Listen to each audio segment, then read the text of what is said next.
close till I get up. Time is barely on our side. I don't wanna waste what's left. The storms we chase are leading us, and love is all we'll ever trust. Yeah. No, I don't wanna waste what's left.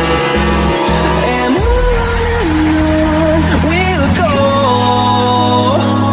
through the wastelands, through the highways, till my shadow turns to sun rays. And on we'll go, through the wastelands, through the highways, and on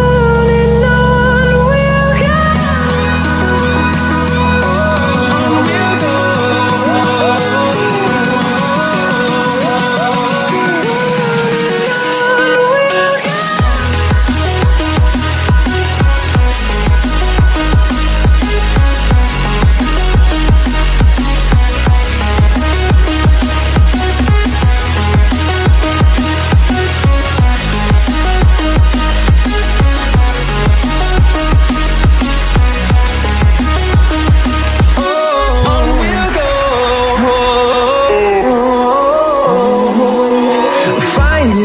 Along the way, melodies we haven't played. No, I don't want no rest. Echoing around these walls, fighting to create a song. I don't wanna miss a beat. And on we'll go,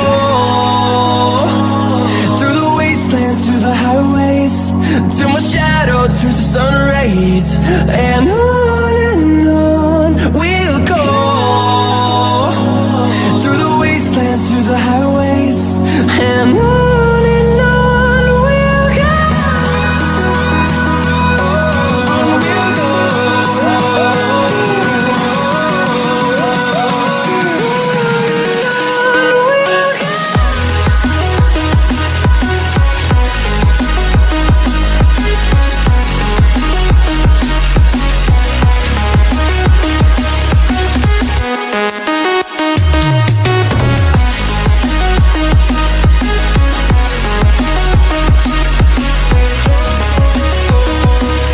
We'll grow in number, fueled by them to see the horizon, turn us to thousands. And we'll grow in number, fueled by them to see the horizon, turn us to thousands. And on we'll go, through the wastelands, through the highways, till my shadow turns to sun rays. And on we'll go, through the wastelands, through the highways, and on we'll go.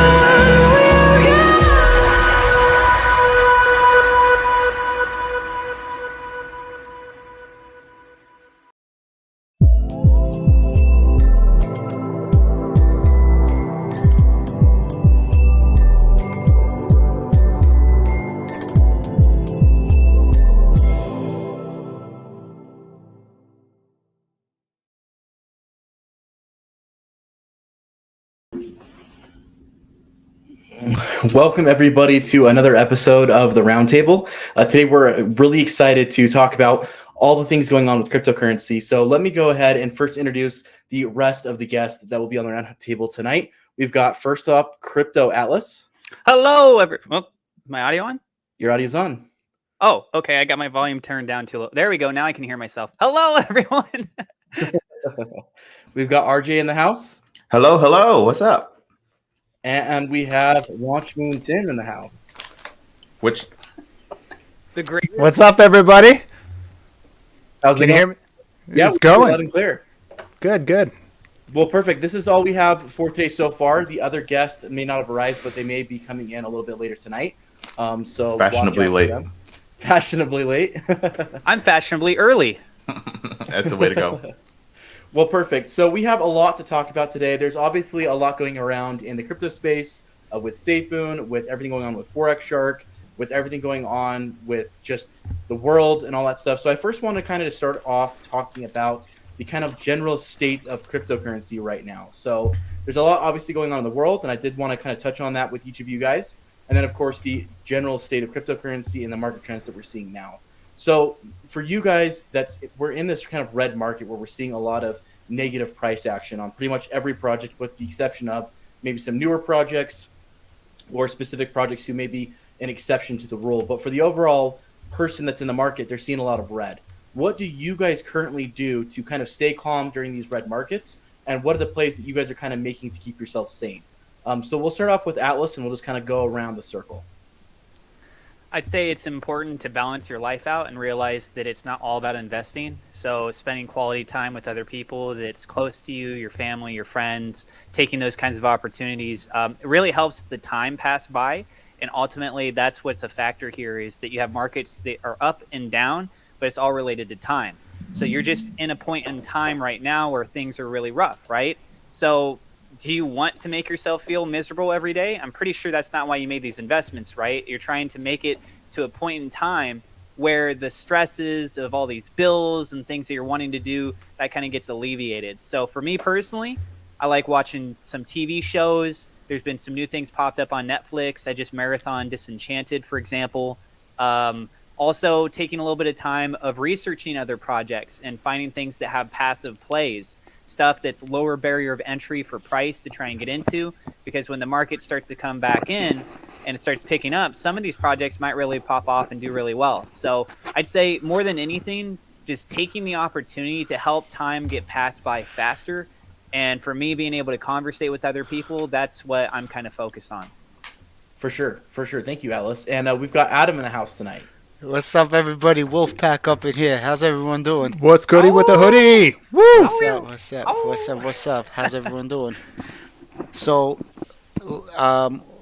you guys are just gonna avoid the fact that I'm gonna whoop your asses in poker? You guys are just gonna play these games? What's all the details on this? Because I saw you tweet out about it, and I didn't really understand what's going on. Oh, man, yeah. I didn't even see the tweet. So basically, first I just wanted to say, so there's going to be Enhanced is going to make a poker tournament for us. They're going to sponsor it. They're going to sponsor all the prizes.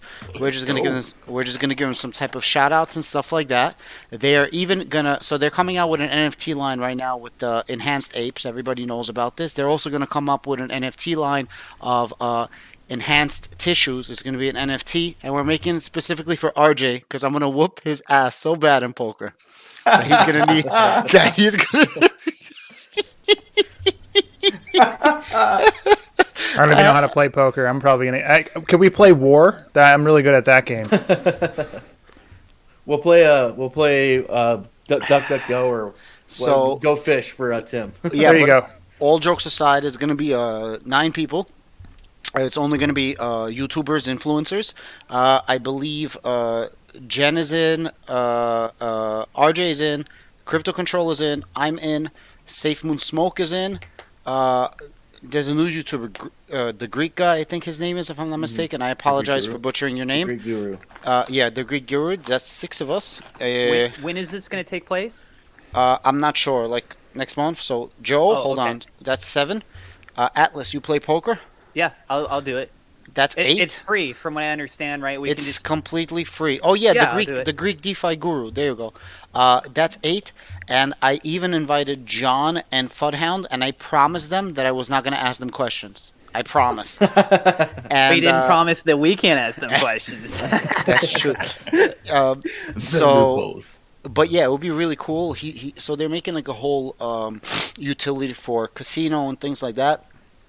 And I was talking to him. By the way, if nobody ever talked to the guy SafeMoon Ace from Enhanced, the guy is a really nice fucking guy, man. Really, really nice guy. And so anyways, yeah, so I told him, why don't you make a poker table for influencers? It's going to help you out. Plus, I just think it'll be really cool for us too, And he'll give out a prize. He's very generous with prizes. That's awesome. Yeah. So you'll have to keep us updated on that, and obviously as we learn more details, we'll keep you guys in the audience updated on that as well. So I'm sure a lot of you may want to watch and participate in that. So we'll keep you guys updated on that. And where would it be held as far as streaming goes? Would that be? Do they have a YouTube channel or Discord? Or so that's the funniest thing. So I told him I mean, I didn't speak to you guys, but I'm sure it's not going to be a problem. I said, in return, we would all stream it on our channels, to show the guys some love because we're definitely going to get love out of this. But then I realized that if we're streaming our screen, that means you could see our cards. Now, I won't cheat. I won't be looking at your screens. I really will. I'm lying. I'm going to be cheating like a mother lover. But there has to be their own their own central thing. There has to be a way of doing it, and then they could stream it and we could restream or something. But it would be cool if we could stream it. I just think it's really cool to get the audience engaged. I think it's really cool for us, and whoever wins that, God forbid for everybody else, how much shit talking will happen. It's going to be great. You know what? I would even be willing to say that because you're kind of the one who was kind of helping get this on board, we don't want to fight for where everyone's watching, right? Because I think people enjoy having the comment section going and people having that camaraderie and being able to watch together. So maybe we could even do it like on your channel live, and then after we can just all upload the re-upload. That way it gets more exposure after the fact. Yeah. That way that people live can be in one place watching together collectively, and then afterwards people can catch the replay if they weren't able to catch that live, and it gives exposure. 100%. Whatever it is, I mean, that's secondary, but yeah, absolutely. I just think it would be really cool, and I don't think anybody did that before, so that would be another, first time that somebody did that, in my personal opinion. I don't know. It's pretty cool. Yeah, Adam, 100%. I'm kind of a little worried about doing this though, because I feel like you would get mad at me from playing this. Listen, I don't get when mad. I win, you're going to be kind of salty that you invited me.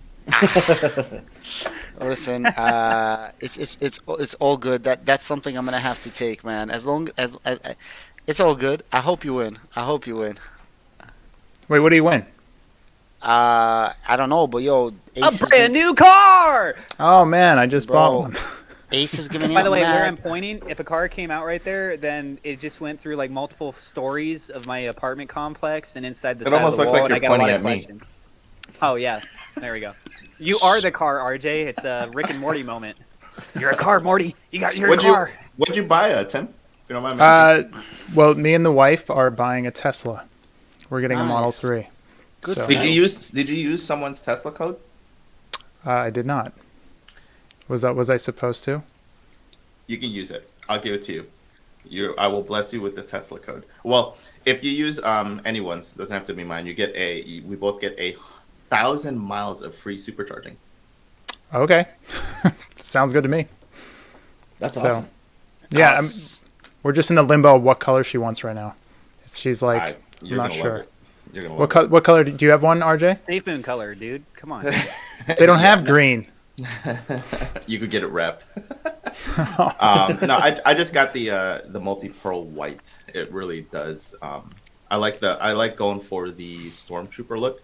So they have the black accents and stuff like that. So Nice. Yeah, she doesn't like white because her car's white now, and my car's white, so we just have white cars. She wants something with some color, so this would be her car because You she can hasn't go gotten a with new red. one in 13 years. red is Yeah, the most she's- expensive. It's an additional $2,000 to just get red. She said she was going to get pulled over all the time, so she Why doesn't is want why is red more expensive? That Unsure. What's the I logic don't know. behind It's that? the most expensive one. The blue and the gray is $1,500. The black is an additional G, but the red is 2 Gs. the silver right now is free. Ooh. RJ, so that extra 2G, so how much of passive income would that cost you? Like half a day? 15 minutes. Right? To this guy. Moving on. Guys, let's keep it. But speaking of which, not to take the subject off of this, but you have a fan, Tim. So there was a guy that was trolling me literally all day long, talking mad shit during my enhance.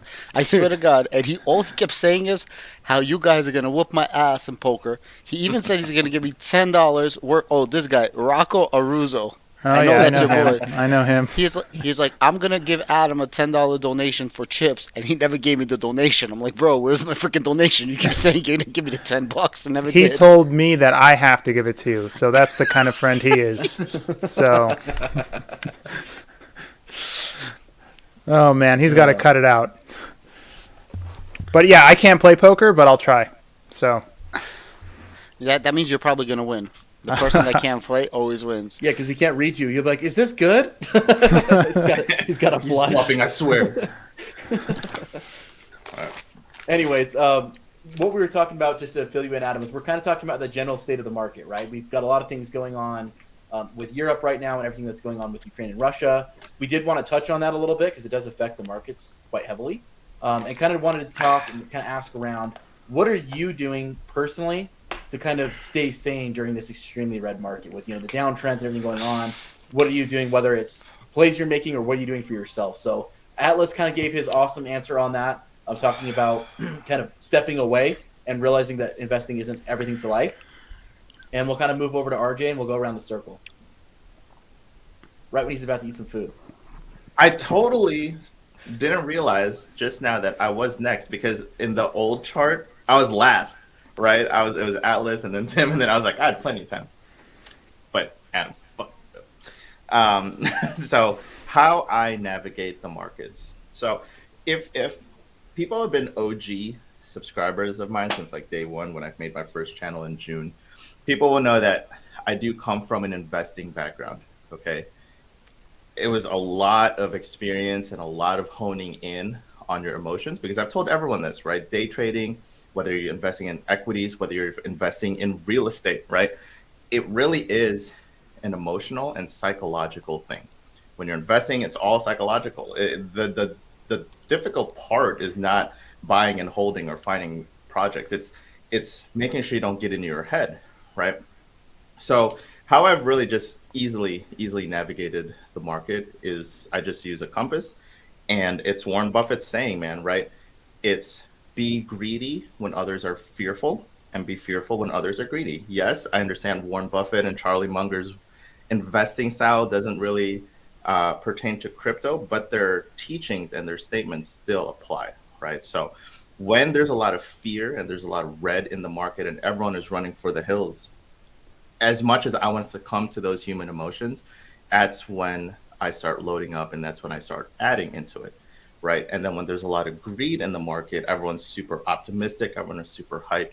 That's when I start to get a little bit weird. Maybe I start taking some profits out of it, but not the entire thing. Just make sure there's enough out there. And then, of course, like Atlas said, right? Not everything is about investing. So if you're honed in on investing 24/7 and you see red in the market, then you're super stressed.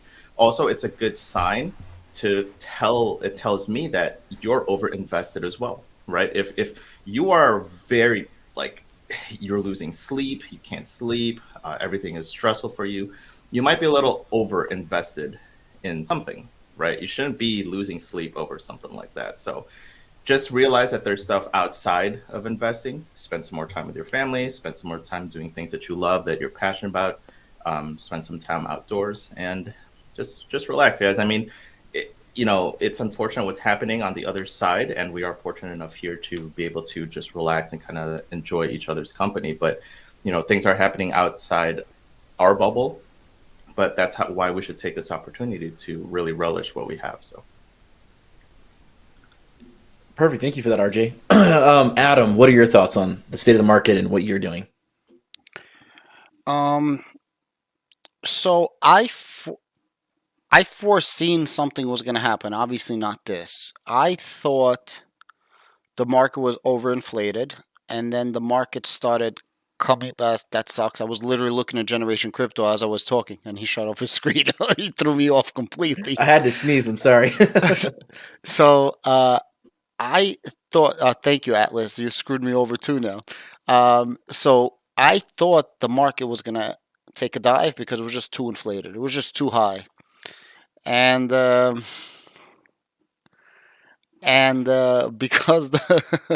look at RJ, and because the market was too high, it started dropping. There was a retreat, and I started reinvesting all of my money. And when I reinvest my money, I go heavy. Like I'm buying 5 figures at a time, and then 6 figures and 7 and a lot. I foresaw the effects of COVID. I foresaw a couple of things. I didn't foresee crypto not acting the way it should have as a hedge against inflation. And I definitely didn't see what's happening right now with this war, obviously. And I kind of got caught. So right now I just have to chill because I don't really have money on the sidelines. I did make a couple of videos where I was hedging my bets with taking out lines of credit at a very cheap rate. So I have money, stay alive and things like that. But it is scary because I wasn't prepared for this. But this happens to everybody. Thank God I have some real estate on the side. I kind of like RJ with that, and it saves my butt. And the worst thing is, I'm literally gonna be doing YouTube full time, so this is gonna be my streams of income right now. This month, I'm moving over to that full time because I want to follow my dream, and I just got to do it. And it sucks because I've never been in this, it's bad because the amounts of losses that I've been taking, and I've been buying the dip, right? I practice what I preach, DCAing the dip. And you're just like, yo, how bad can the dip be? And I'm talking about, I was smart. I was buying at 20% down, 30% down, but some of my stocks are 70% down, 80% down. And, my losses are well into seven figures. I mean, this is people's retirement accounts is what I've been losing, and it happens, but it's all relative. So hopefully it's going to come back. So my thing is, if you've been on the sidelines, then you have a huge opportunity right now. What's happening right now is a huge reset, a huge cycle reset. And I honestly wish that I hadn't done this at the end of last year. I wish that I had the money now, and a lot of people are going to get very, very rich. Not financial advice, do whatever you guys want. But if I had the money, I would rebuy. So I have some leverage. I got margin called a couple of times. I sold like 15 grand today. I sold like 10 yesterday. The day before that, I started getting margin called. So what I might do is sell out of some of my positions, use that money to buy options, leap options. So basically a way to take care of your margin is selling the stocks you have, buy options which you're buying at around 30% on the dollar, and on your most conviction plays. And maybe that's what I'm going to be doing, and then I won't have any money that I owe, and I'm just going to be chilling. But yeah, I agree. I agree with being greedy when people are fearful when people are greedy. It's just you can't always time the market. That's all I'm saying. So for me, I'm just chilling right now because I don't have any money to invest, and I just got to rebuild right now. That's it. Thank you for that, Adam. Very, very thoughtful insights on that, and what to look forward for. And for you, Tim, what is kind of your mental space during kind of this red market? It's not red for me. I'm green 100%. I'm up like 6,000% on all my projects. I'm like RJ. I never lose. I'm just like the best. You gotta share some of your plays then. Yeah, my plays are just pretend that all the red is green and then flip your chart upside down. Probably the best thing I would say to people is just go around kicking puppies. That really makes you feel good about yourself. And it makes you take your mind off what's going on in the crypto market when you just see them fly through the air. It just completely takes your mind off it. You just have to live life. When you start to see it going down, then you just put it away. Don't look at it. You know what I mean? Like, right where you're at right now. Things have to play out in the world to see where things are going to go in the future. And there's nothing you could do about that. Like, you're not in control of world events, right? So you're not going to stop the wars that are going on. You're not going to stop the losses in the stock market. You can't control the gas prices. You're just stuck. So you have to do other things that you want to do with your life and just forget about this temporarily. Yes, if you have money to invest in this down market, it's a good time to invest because this is always the best time to invest when everyone else is fearful, like everyone is saying. But also go out and live your life and put those wallets to the side and just let them chill and do fun things. Like if you need a new car, buy a damn new car. You know what I mean? If you want to hang out with your friends and drink a bunch of beer and just talk to crap, then just do that. Just forget about your plays right now just because things are looking down, because it could really depress someone. If you look at that all day long and you stare at that chart, man, it'll put you in a really bad place. And I know because I've been there. I was looking at something, I'll put money in, and the next second it's going up. I'm like, yeah, and then the next second it just shoots red. And then you just want to pull out, because that's when you start to pull your money out, and then all of a sudden starts going back up. So just take a chill. That's what I do. I take a chill away from it. I step away from it. I research a little bit more about other things, but for the most part, I just live my life and try to get the rest of the stuff done and kick the crap out of puppies, but only the ugly ones. We hug the cute ones. This guy. Atlas, do you have something to say? Yeah, Adam, I got a business idea for you. So in the meantime, right, because you're over there in New York City, check this out, man. The next time it snows, here's what you do. Got it. You go up to some people, doesn't matter who they are. Primarily, you want to target kids, right? And you're going to go up to them with the sign. You're going to say with them, do you want to build a snowman? $5. And then you'll charge people to help them build snowmen. You know what I mean? Bro, NFT of snowmen. Ice, There you go. No, ice to an igloo to a Eskimo, whatever. Bro, let me ask. Snowmen to children. Like, Let me ask you a question. Can somebody do the division for me? So, how many snow days do you think there's going to be in New York over a course of a winter? And then times that times $5, and then do me a favor, take about a couple of $1,000,000 and divide it by that number, and tell me how many decades I would need to recoup my money. Dude, start hooking right now. Just start hooking yourself. That's the best. That's the only way to get out of it. you're going to have to expand your team, man. You're going to have to hire people in other areas that are getting a bunch of snow, have these people go out with their signs, charge $5 for that too, right? Listen, I wanted to say to build a snowman. 100%, bro. I'm gonna take you up. I'm gonna take you up on that, bro. I'm gonna make a video on it and get some content. But I just wanted to say it's a very, very, very important.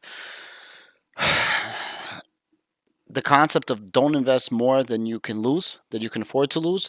And yes, I'm taking mega hits, relatively mega hits. I mean mega hits, but compared to like Meet Kevin, it's nothing, right? But mega hits. But I was able to be smart enough to have reserves. I always have a plan B, a plan C, several plans. So I'm okay. It's all right. Like my regular life doesn't really get touched. I just miscalculated, and that's the part of investment. A lot of people are always like, oh, I did this good. Just like playing cards, right? Nobody ever loses in the casino. You either win or you break even, right? Everybody always says that. 99%, right? Everyone says, I win or I break even, right? No matter what you play. Very few people is going to admit what they actually did wrong. So you gotta, as a good investor who's doing this for a long period of time, and I don't mean me, I mean like really 50 years, 60 years, whatever, you need to be able to look back and be like, what did I learn? I learned so much about what's happening right now in the market and how to prepare for the next thing. So always give yourself a way out. That's all I wanted to say to people. And just to capitalize on what you're saying, Adam, I think you hit the nail on the head because we always drill that in. Like every one of us has said it probably at least a few times, whether it's on your channel specifically in your videos, or you're on some other media platform, you're talking live, and you tell people, only invest what you can afford to lose. And it's kind of one of those things that just as much as people say it's not financial advice, you have people saying only invest what you can afford to lose. It's like the two things that people hear over and over and over again. And so it's that trope that people just eventually start ignoring because of alarm fatigue, right? Like, yeah, we've all heard it. Now this project looks really cool. I'm taking the money I had for, rent this month or my electric bill, and I'm going to put this in because this is going to 10x. I know it is. It's going to go up because these other people told me it is. And then I'm just going to take a quick profit, and then I can, have that for my electric bill and other stuff. And then all of a sudden war breaks out, or it's a rug pull, or it's, oh, well, I had a 10x. What if it could get to 20x? Like, what if I could wait for a 20x, or what if I could wait for a 30x, right? And you just don't know when to sell. And then all of a sudden it tanks, and then you lose all that money. And so that's why I think that the pain people are feeling now needs to be remembered, because there's going to be another bull run. I don't know when that's going to be. We can't predict the future. We don't have a crystal ball, but that's going to happen again in the future, whether it's in the next few months, whether it's years in the future, because of the war, whatever ends up happening, there will be another bull run. So you need to remember what things were like when I put too much in, I over leveraged, and then I got hurt. Let's not do that again in a bull run. Right? Let's make sure that we're playing safe, that we're investing only what we can afford to lose, and making the appropriate plays that make sense for your family. Because if that money was to go away, disappear, or not exist, are you going to be okay? And if the answer is honestly no, then maybe you should reevaluate the plays that you're making and stuff. So I think that there's those teaching moments, right? We had a really good bull run in the beginning of last year. It lasted quite a while. Now for the second half of the year, going into the first half of this year, we've had quite a bit of red. And it's, with all the conflict going on, it's even worse.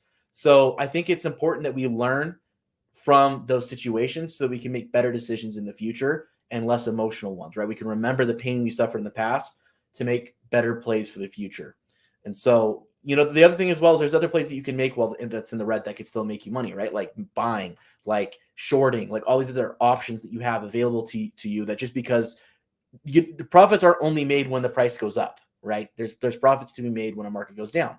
The hard part is predicting if it's going up or if it's going down. So kind of moving on into the next thing, there's a lot going on right now with the SafeMoon ecosystem. We talked about Enhance doing this thing for us. There's also a lot of changes today and over the last few days when it comes to the team on SafeMoon. Atlas, I know you did a video on this earlier today. Do you want to just go ahead and touch on this a little bit with what's going on with the Caroni family and Charles? Yes. Charles Caroni, who was the vice president of operations for Europe, he has officially announced his departure. And as far as if he will ever come back to the SafeMoon team, what his role would be, all that is so left up in the air. He's a very young man. I believe he's 23 or 24 years old. And he made the decision that he wanted to go back for his studies. He wanted to go back to university and get his degree. He was hinting at the fact that he might pursue going for like a master's or a doctorate, but he has to work on getting his bachelor's first. So he's been with the SafeMoon team. He has been accredited for helping in that partnership with Hudui or Hudui. I still don't know how to say it. I think it's Hudui. And so he was able to provide something of value to the team itself. However, it's came to a point where he has priorities that are different for himself. And so he's decided to move on. And I think we don't have any information public yet, or at least as of the time I made the video, about who is going to be filling in that role. I know that there are many people out there, not saying everyone, but there are many people out there where when they heard that Charles Caroni, who's the brother of John, was coming in and filling in this role for the company, you had people that were like, oh, because he's family, right? Not taking into consideration what kind of value that he could actually provide to the team himself, of which he has done so. So for that kind of group of people, he's not a part of the picture now. Whoever's going to fill in that role again, we're kind of waiting for more information on it. But it's not like Charles was just sitting around doing nothing. He's been putting in the work. And John, as many of us have been seeing, he has been doing some pretty phenomenal things as far as for networking goes, especially. And I think he and Ryan are the glue that is helping keep this project together, as people are oftentimes losing faith because of what's going on in the market. And, we got to wait for these next big updates, but it's very exciting times for sure. Thank you for that. Adam, did you want to comment on that? Oh, I was raising my hand because I was one of those people, and I still think that that's just my personal opinion. He should have never been hired. He's not qualified for this job. And not only is he not qualified and he shouldn't have been hired, it's an absolutely embarrassing move. And I'm not the only one that laughed at it. Anybody from the outside in looking, it's hilarious. It's a joke, an absolute embarrassment of a hire.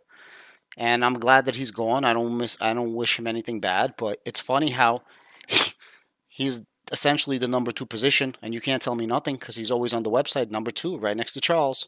So he's the number 2 position in a $1 billion company, but then he's going back to school to finish a business degree.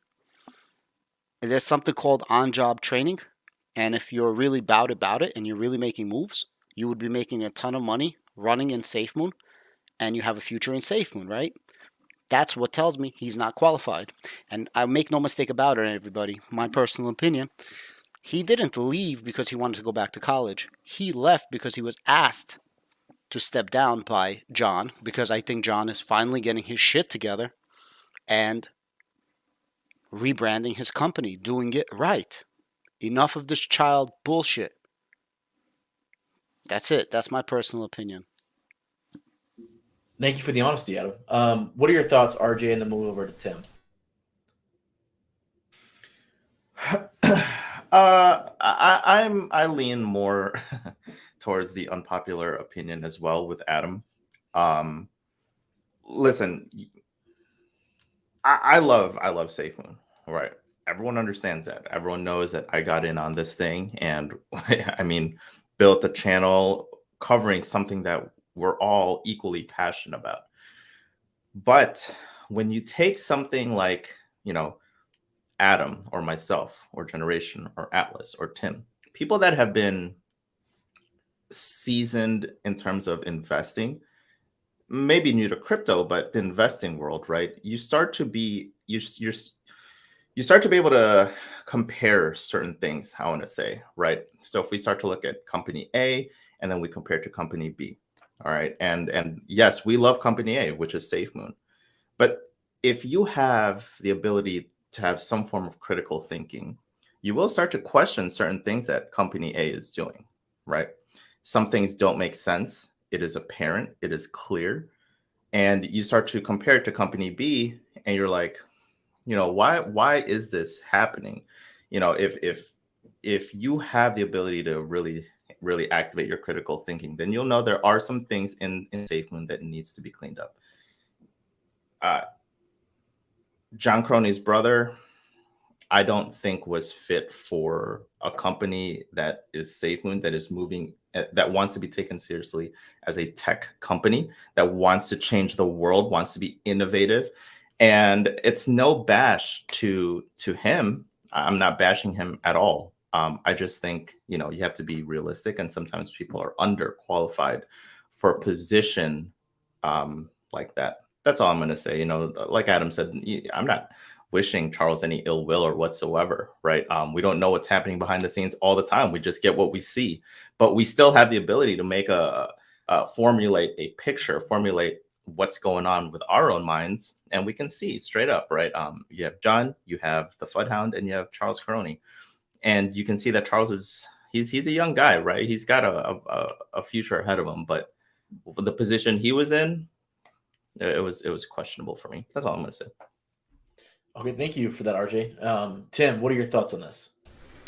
I understand why Charles was there, right? So the company was going through some restructuring. They were getting rid of a lot of people. And I think what they wanted to do is show that there was still a lot of people backing the company, right? So it's no secret that there's a big family unit behind SafeMoon, obviously working with the SafeMoon and the Barrett-Jolly group. I think when they started getting rid of people, just John's face being the only one on the website would have been damaging to the company, let alone having his brother there. So I think there was a reason behind it. And like Adam said, moving forward, now that they're building it up, he was like a placeholder. Not that he wasn't doing a good job in his position or he wasn't qualified for it, because I didn't actually research him all that much. The only thing I know about Charles is that he's John's younger brother and he's super tall. So that I do know. He's like ridiculous tall. Does anyone know what is he, like 6'7" or something? So maybe he was too tall for the position. I don't know. I think he was a filler in that position. I think because they were losing so many people, they lost all those people and the handful of people, that they needed some sort of faces behind the company and people to look at when you were looking at the website. And so I think it's a good transition now that you have Ryan and you have John and they're bringing more people on. You could see all these new hires that they're coming out with. The Utah blockchain guy I just read a little bit up on. And they had Dave Smith, who I believe is actually John's uncle, which is John's mom's brother. So he's the one with the Barrett-Jolly group. So you could see that it's a big family, a lot of family involvement when it comes to the Gambia stuff. And but I think it was for good reason. And I'm happy that he's moving on and he's going back to get his education, because I feel like education is one of the most important things you could do with your money and your time, is to learn about as much stuff as you possibly can, especially stuff that interests you. So I'm happy that he is moving on and that they're going to start putting different people into different positions and get going with the stuff that they're doing, because from what they've been saying that they're doing recently, it's going to get super exciting. Let's go ahead, and then we'll go to Adam. And I know you wanted to add something to this too, Generation. So I think one thing that's very important we need to identify here, RJ, you kind of quoted, you said, you get what you see. And the problem is that we haven't really seen much from Charles. The only thing that I've really legitimately seen from him for his contribution that's been acknowledged on social media or just any resource that I can find is in regards to that partnership with Hudui. But remember, his title is Vice President of Operations for Europe. Europe is quite broad encompassing. And what are some of the things that we've been seeing that's been coming out of Europe that's starting to come to light? MasterCard, their company, it's originated over in Europe, right? Did Charles have something to do with that? He might have. He might have been the one that scheduled the meetings for that. What about the Lithuania SafeMoon company that's been registered over there? Did Charles have an involvement with that? There's many factors that come into play. And I think that Charles' role over the last 6-9 months or so, when he's actually been established with that role, has created a slew of days where he could have been networking, started doing the introductions, helping out with paperwork and stuff. And he's one of those people that's like on a film set, right? You see the actors, But think of all that crew that's doing things behind the scene to actually make that project come to fruition. What I would love to know is kind of a summation by the SafeMoon team. I don't know if they're going to provide it, but it'd be nice if they actually identified all the different things that Charles had done in his contributions during his time that was there. I don't think it's a necessity. As far as the family thing, I know a lot of people are kind of like, ugh, when you hear about that. But let's also not forget about, like, for example, Gemini. Gemini is founded by two twin brothers, and they're a top 20 cryptocurrency exchange.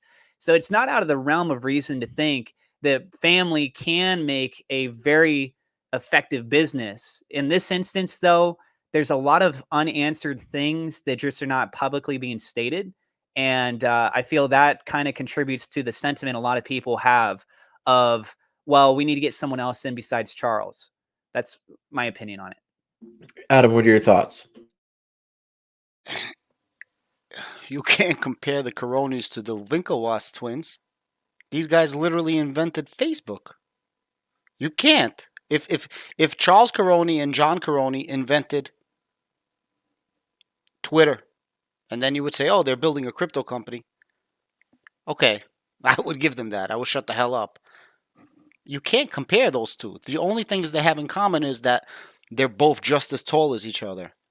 You know what I mean? Like, and they upgraded him to, instead of Europe, just vice president of operations.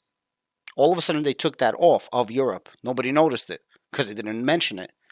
But they changed it. It used to be vice president of Europe, but then they changed it on the website to just vice president of operations in general. So in the beginning, we were even told, I believe the team even said, oh, he's just of Europe. But then they upgraded him throughout the process, which is so weird.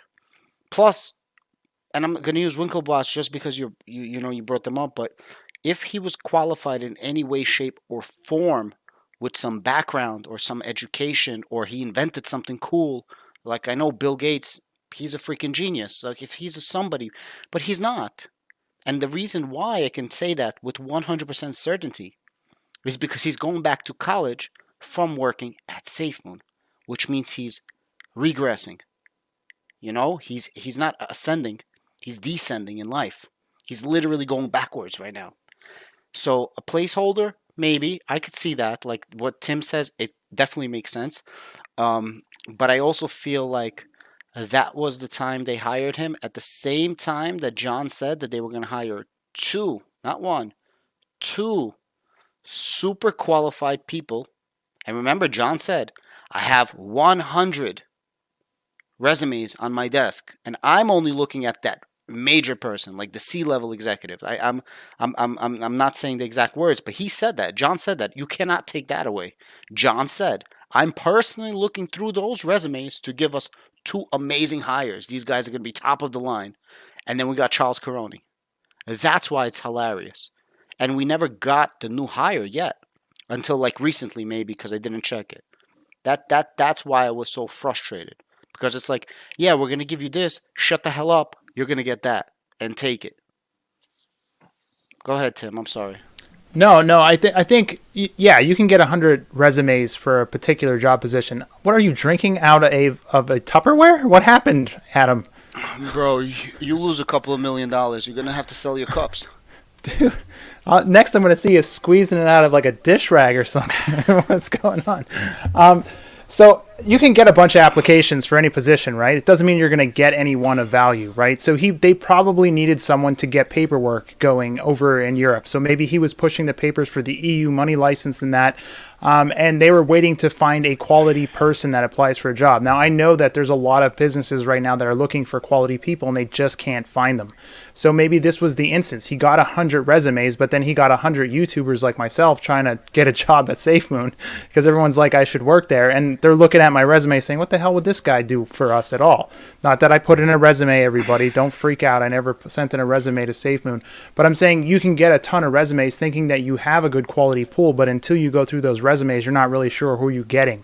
And then when you go through them, you're just like, oh man, okay, we really didn't get the people. We need to do more targeted searches for people that were looking for these positions rather than just putting an open form up and saying apply for a position here.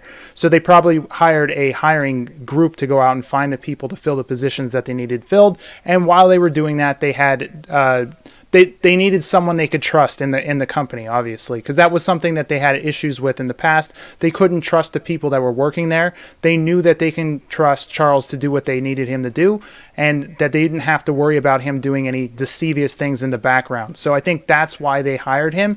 And now that all this has worked out and they got better people coming into the company, he can now step down and go into his business degree. And I don't think stepping down from a business position and going into an education and getting a higher education and getting a particular degree is a downgrade at all. I mean, yeah, you could look at it that way, but if you go and you leave your position to get an education so you can get something different in the future, I find that as an upgrade. So you're upgrading yourself, you're not downgrading yourself. That's just my position when it comes to getting an education when leaving a particular business. Whether you're a vice president of a crypto company of like SafeMoon, I think going back to school and getting an education is super important. Can I play devil's advocate? Go Sure.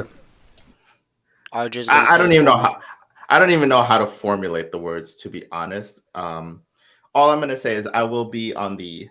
I will absolutely respect the opinion, but I come from a background where I actually don't have an education. I have a high school degree and some college, but I got to where I was based off of work experience. 15 years in technology and retired at September with a senior engineer position. There were people that had college degrees that worked under me, right? So when Adam is saying something like, hey, listen, when you're going from a company like SafeMoon that's supposed to be doing super well, that has ambitious goals for the future, it's going to change the green space, and it's going to do all this stuff. You want to be part of that company, and you want to go to school side to side from that, right? A lot of people do that right now when they're working in corporate. They're also going to school, right? Because if you are in a company, let's say, for example, right now, just SafeMoon, and SafeMoon is spearing its head and it wants to reach one of the best tech companies in the world, household name, right? We've heard their ambition. If I was in Charles Caroni's position, I would do anything I can to stay where I am and go to school and get that degree on the backside, but at the same time, be a part of SafeMoon, right? Why would I give that up? So that's just, like I said, I don't really have a way to formulate that other than the fact that I've come from a position where I've seen people go to school and go to work at the same time. So in this particular situation, I just truly feel that he's straight up underqualified, and that maybe there is a fear of the general public, now that SafeMoon's getting bigger and bigger, they have an HQ, they have ambitious goals, that there might be some nepotism in play, right? And they want to just kind of eliminate that. But I digress. That is my opinion. So.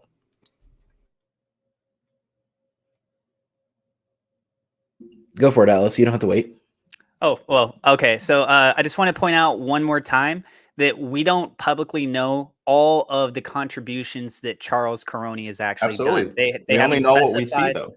Correct. And so that's what we have to base things off of. But I do want people to understand to not be so subjective in the identification of the qualifications of Charles Caroni. I understand that his prerequisite, what has he done before leading up to this point, that's something that provides a lot of substantial value, especially in the sentiment as investors or people that are looking into the company to feel that he can provide an adequate job. But did he actually provide an adequate job?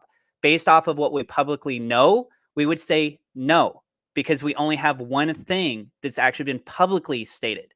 But then again, we don't know if he has done some other things. So I know, Adam, you're going to kind of play devil's advocate on something you're going to say. So I'm trying to give him a little bit of the benefit of the doubt. If we could get more information, that's great. But ultimately, we need to look at moving forward and not spend too much time focused on the past. Just briefly, though, on the past, as far as for team hires go, one thing that I noticed is that only recently did I actually find out about some of the new team members that they have. So, for example, Hayden Wing, Kate Porter, and a guy named Joshua Chilcutt. All three of these people are now publicly being shown on the SafeMoon team for their website. But Hayden, he's been working there, according to his LinkedIn experience, for 4 months. Kate, for 6 months. Joshua, 7 months. And I also want to note, Joshua himself, his title is Vice President of Operations USA. That's based on his lower section on the LinkedIn. His main title underneath his LinkedIn is Vice President of Operations SafeMoon. So I know I just said here a little bit earlier during the roundtable, and I actually didn't even connect the dots on this when I made my video earlier. But as far as for Charles Caroni being the Vice President of Operations for Europe, if him stepping down, it very well could be that Joshua is just going to end up filling that role space either in the interim as they continue to expand out, or he's already been kind of playing a valuable role there. And Joshua, he has quite an extensive resume experience on his background. So I just wanted to point out those couple of things. Thank you for that, guys. I think you guys have had a lot of great contributions on this discussion. I know that people are probably curious as to my thoughts, and I'm going to be pretty middle of the road on this one, to be quite honest. And it's just how I feel. I don't feel like I have enough. What's that? I said Switzerland. I played Switzerland on this in this European conflict. No, but I really am. The reason for that is because I don't have enough information to say either way. Now, I see both arguments 100%. I see that, yeah, it can look pretty bad to have your younger brother in a major multi-billion-dollar corporation sitting there at one of the highest level positions and then having to leave to go back to college. I see that as definitely can be perceived as negative, and I definitely can see why there's FUD or there's, kind of this negative light to that conversation. On the flip side, I don't know what Charles' background is. He doesn't have it, like people said, prerequisites, which can be seen as negative as well. So I see that, but at the same time, I didn't see what Charles did. For all I know, Charles was a major player as to why a lot of things lined up in the background that we just don't know about. So I want to, ultimately, I kind of see this in a negative light as far as what the position he filled, and I think it's ultimately a good thing that he stepped down. But at the same time, I haven't seen the work he was doing on the back end. For all I know, it was a disaster, and him leaving was the best thing that's happened to SafeMoon in the last few months. On the flip side, he could have been a massive asset, and he just filled the role that he needed to fill, and now they've got someone else that can take that position because he had other ambitions and he didn't want to be in his brother's shadow. I don't know what his ambitions and goals were, and I don't know what he actually contributed on the back end. So on the front end, it looks pretty negative to me, I'll be honest, just from what I've seen. But I don't have all the information, right? And how many times have I come across a crypto project like SafeMoon where I said, on the face value of the little information I know, this doesn't look very good. And then I did more research, and then I found out more information. And then I decided I want to be more part of this project, right? So I have a limited amount of information, and it looks a certain way to me. So that's how I perceive it. And I'm going to be honest with you on how I perceive things. But I don't have all the information. So for me to go that was a good decision, or that was a bad decision, or that was a bad hire, I don't know that information because I don't have the back-end resources. I may never have that. We may never do. And maybe publicly one day we'll know more information. We can make a more educated opinion on that. But for right now, I just kind of sit in the middle of the road and I say, yeah, it kind of looks negative, but I don't have all the info, so I'm just going to leave it at that. So yeah, I'll leave my opinion there. Yeah, I think people need to understand, right? Overall, if you're a pro SafeMoon, this is a good thing, right? It might not look good for Charles, it might not look good right now, but if you're for SafeMoon for the long run, this is a good thing. You want qualified people, period, on the positions that you want the company where you want the company to go, right? So if Charles wants to step down, cool. It's just a blip in the timeline, right? But if they can get someone more qualified in that position to help push SafeMoon to where their goals and ambitions are, that's the good thing, guys, right? You just need to think about it that way. Thank you, RJ. So I think we should move on. We talked about this quite extensively.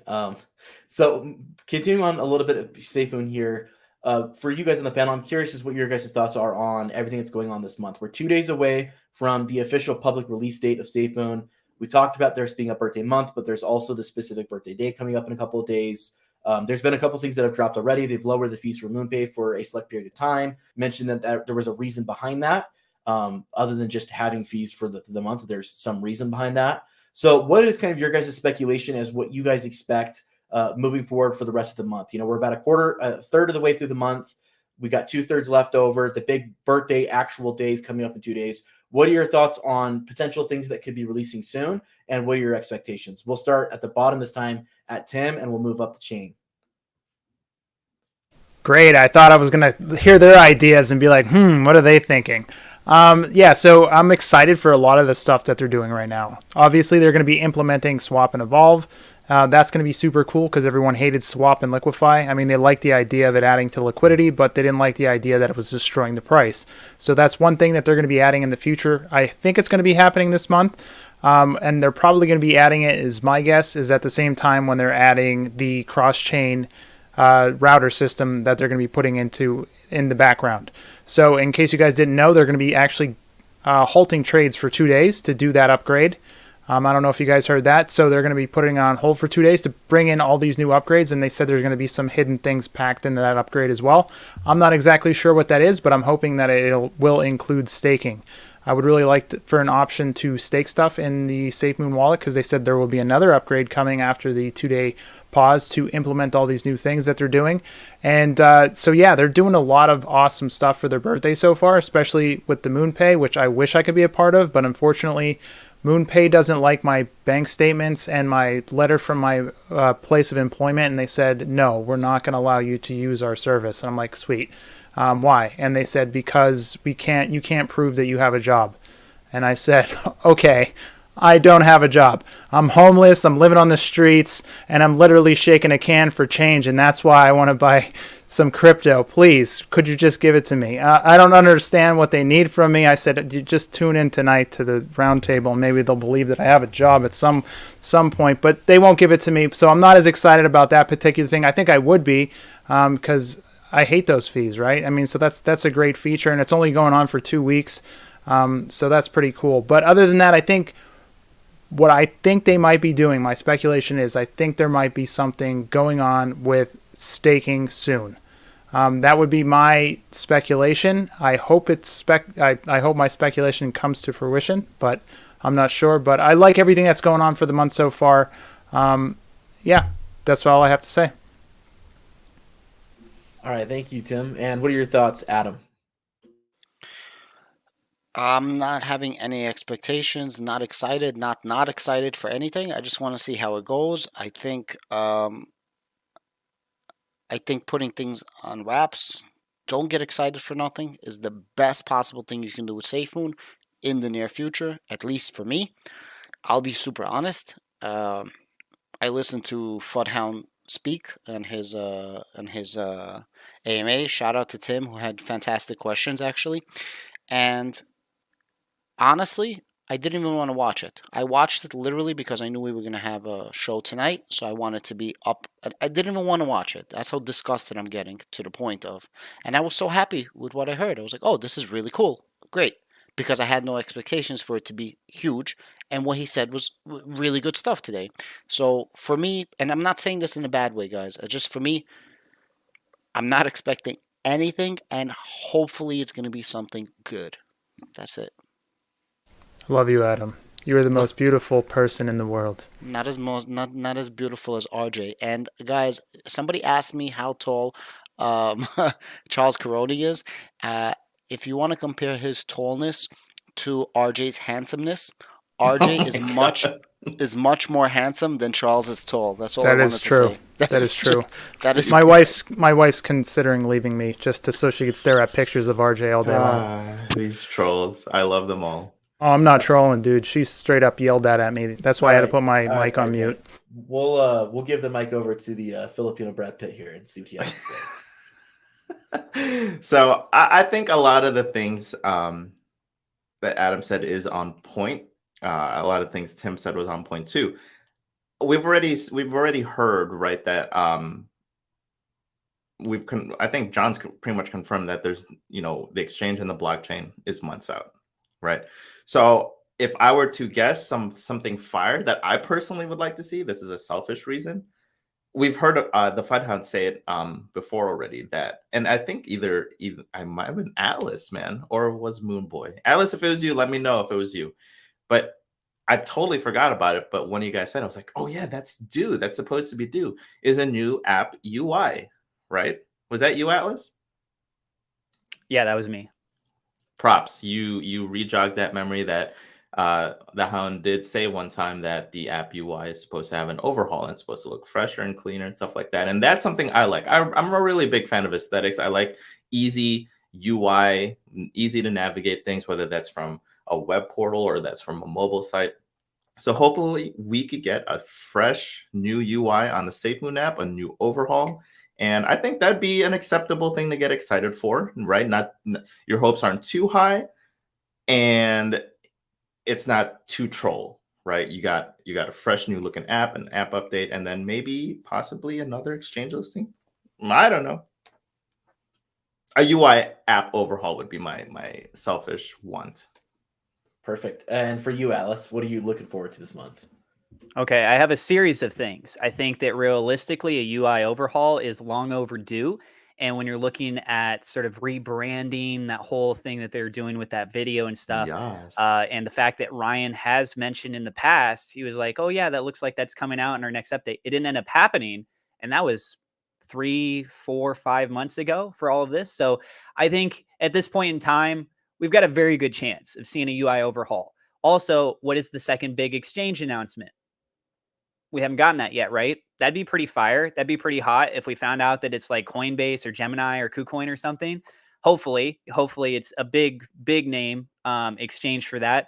We already know that they have acknowledged that Binance is not the next like imminent exchange. Doesn't mean that it can't get listed on there, but as far as for the next one that we should be hearing something on, it's not going to be that one. What else was there? There's the SafeMoon card. I think that they could be rolling out this month the signups so that people can do the pre-ordering essentially to get that. I know that BlockFi, when they rolled out their card, they did that. RJ, I don't know if you were familiar with like crypto.com and their card when it first launched, but I'm assuming they probably had a waiting list for that too. And getting some community feedback, maybe some final voting. Which design does the community like more for the card for the first generation? And it's a limited run. I know Ryan and John, they had both said in one of the previous AMAs that they liked the idea quite a bit for many different reasons of doing pre-ordering for this, of having people sign up for the wait list. So I think that having that in this month, it would make a lot of sense. The SafeMoon wallet update, having that ability to do cross-chain, that's something they already announced. So I expect that to come out this month as well. And just kind of keeping things a little bit more realistic. So something that's slightly unrealistic or just kind of going down that rabbit hole is that when I think of Lithuania, I kind of mentioned this, I think, in the last roundtable. Simplex is accredited to being identified as part of Lithuania. Their actual location comes out of somewhere else. I can't remember. But Simplex is a payment processor. You look at MoonPay, you look at Wire. These are all crypto payment processors. You look at what SafeMoon is trying to do as a tech-based company. They're not just doing a SafeMoon swap. They also have a wallet. They also are doing a centralized exchange. Look at their family's history and what's been going on over in the Gambia. I think everything points to the direction that they very well might become their own payment processor instead of having the necessity of doing this with these other things. Why do they have this value with MoonPay for just a fixed limited time? Why did Ryan say that, hey, everything has its specific reason and its time and place and stuff like that? So if I'm going down the rabbit hole, theoretically, SafeMoon might become that avenue where people have been saying, hey, I want to be able to directly buy SafeMoon. Think about all the liquidity that's been getting built on this back end here, that 110% they've kind of hinted at with things and stuff like that too. So I'm going to say that of the biggest theory stuff that we don't exactly have a lot to work off of, I'll go with that. Thank you for that, Atlas. I gotta stop looking at the comment section while I talk. As far as what I like to see as far as the month goes, I think you guys all mentioned a lot of cool stuff I'd like to see. I would like to see more cross-chain compatible features added to the swap.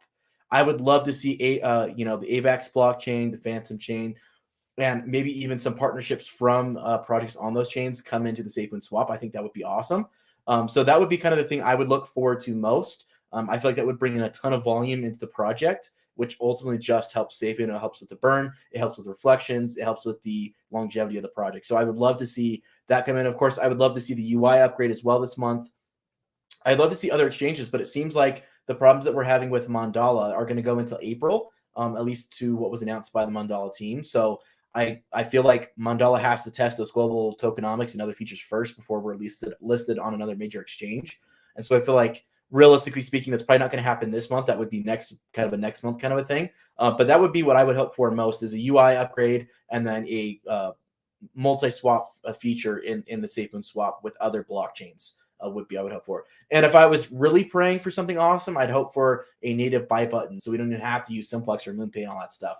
I think that would be completely awesome. We don't have to wait for an exchange. If they get the right credentials and they get things set into place with the right licensure and they can get the coding to work, why not have that just added in now, even if the exchange has other issues it needs to work out later. But that's what I would love to see. And I'm excited to see what happens in this next few days. And I'm especially excited for a couple days from now, as we're going to hit that exact birthday day. So I don't know if they have something planned for that specific day or if they're just going to kind of do things throughout the month itself, but we'll have to see. Where did Adam go? I would love to see more cross-chain compatibility also, to be honest. Oh, yeah, me too. I say SafeMoon has always been talking about cross chains and stuff like that, and they're really uniting in DeFi and stuff like that. If we can see more cross chains, especially these EVM compatible networks, right? We're talking Phantom, we're talking Avalanche, Polygon. They're EVM compatible anyways. I'm gonna oversimplify this, but you can pretty much copy and paste whatever is from one code to another as long as it's EVM compatible. So I'd love to see if, like, guys, that would blow my mind. I will be straight up honest. If we looked at the DEX and you can hit the toggle button and it can swap between Avalanche or Phantom or Polygon, that would be so fire. Just my personal opinion. Super fire. I agree with you. I was going to say, I personally use multiple blockchains because I am in so many different projects. And that's one of the biggest pain point, is having to go like, all right, I've got all this BNB because I profited out of a project, right? Because for whatever reason I was staking or whatever. Now I want to put this into AVAX, or I want to put this in Ethereum or Polygon. It's like, crap, now I got to go get a bridge, and it's really annoying. So being able to just, it is, it really is. And so being able to go to SafeMoon swap and just being like, all right, sweet, I'm going to swap my BNB, and I don't even have to swap it to BNB. I can take the token that I earn and just go straight into the other token that I want to buy. I mean, the amount of gas it would save, the amount of time it would save, the headache. I mean, there would be people who don't even like SafeMoon that call SafeMoon a rug pull would come to use the SafeMoon swap just for that freaking feature so that they could swap their stuff over. I mean, they would never admit it publicly, right? Because they've been the fudder, but they would use the product because they would enjoy that awesome feature of being able to do that with. I mean, you got to think about it. You got to swap it to the native coin, which is one gas fee. Then you've got to swap it across the bridge, which is another gas fee. And then you got to purchase the coin or token that you want to purchase, which is another. So you're talking 3 different gas fees for different transactions you'd have to make versus one. So it's a 3-for-1 trade, and you don't have to go and find all the different places you have to go to do all that stuff. So it's awesome to be able to just do it all in one place and not have to worry about that issue, and being able to do it in a way where it's going to be compatible with MetaMask. It's going to be compatible with the SafeMoon wallet and these other wallets as well as a DEX would be an awesome feature, because you're going to pull in a massive crowd. And I mean, frankly, at that point, why would people use the other swaps that are available when you can do all those multi-swap features all in one place from any wallet? I think that would be awesome. I don't know what you guys think, Adam and Tim and Atlas, but that was a sexy answer. I think you're right. I mean, I think what they're creating right now, everyone wants to use, right? Because if you have something somewhere else and you want to get it there, if they make an easy way to do that, it's going to be fire. That's why I put the fire lights on my face tonight, because it's fire. I mean, I would love to just take something on AVAX and put it in the BSC, or take something from BSC and put it in the ETH, or take Bitcoin, for crying out loud. Even take Bitcoin and just buy SafeMoon with Bitcoin. When they figure all that out, when all that gets launched, it's going to be fire. But I'm excited. Don't you get it too excited, Adam. You got to stay unexcited. Oh, Adam is definitely excited for this feature. He's going to need it, because when that poker tournament comes up and he loses all his chips and he needs to get some more money brought on in, he's got to have something to make it quick, you know? And he'll hate on it. He'll be like, I'm not using it. He'll be using it. Adam's going to lose so bad. He doesn't even know. It goes all in firsthand.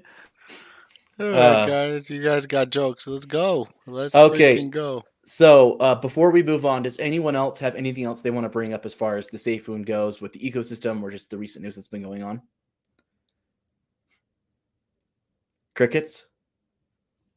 Yeah, I think we went over everything, right? I think we hit every... I think we did. Okay, so I'm going to put this warning out here.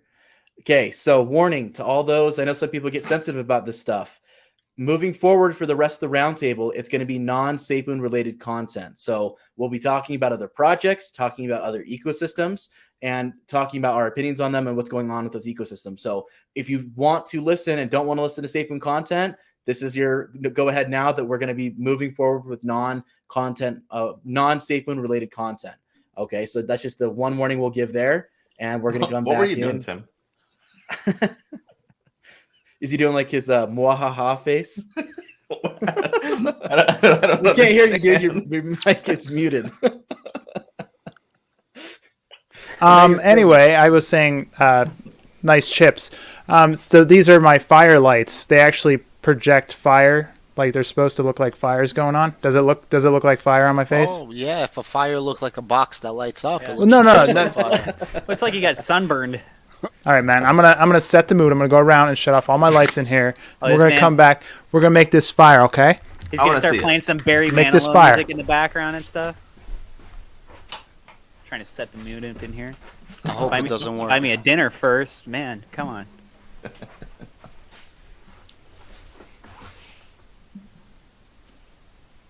Does it look like a fire in here? Yeah, That little. was so underwhelming, Tim. What? You need flickering.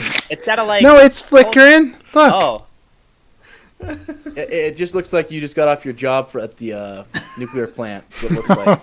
Just radiating. Oh no, my lights are failing me. It's supposed to be a fire night. Whatever. All right. I like well, it, Tim. The What about audience has asked for it, and we shall deliver. And RJ's going to definitely have to lead the charge on this one. But they're all asking about Seifu, so or Safu. I don't know how to pronounce it, so if I mispronounce it, shoot me. But RJ, let's lead the charge on this one. What are your thoughts on what's going on with that project? What do you guys want to know, man? What do you guys want to know? I'm more than welcome to talk about it. Is it like tofu? Not. It is not like tofu. Okay. Well, they're asking for you to talk about it. I think you're kind of the lead charge on that one. So Yeah, we I can mean, come back to it, or- so guys, I have 2 videos on it, right? And for those that invested when I created the first one, you are up hella a lot. I'm not even gonna sugarcoat that, hella a lot. And actually, the CEO was messaging me just. I was like, "Yo, did you see the price?" I was like, "Yeah." Seifu, guys, is, if you don't know, I'll just give you. Let's see if I can make this pitch easy. Brian Legend is the CEO of Seifu. He has created several projects in the past where a lot of the fudders like to use that as ammunition, as projects that he failed. But of course, us as a collective roundtable, we know how it feels like to fight incoming FUD where people are controlling narratives and turning things around, right?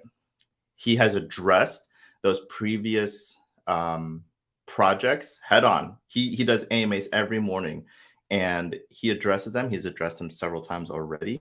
Super transparent. The Seifu project is pretty much triple KYC. It's got Assure DeFi.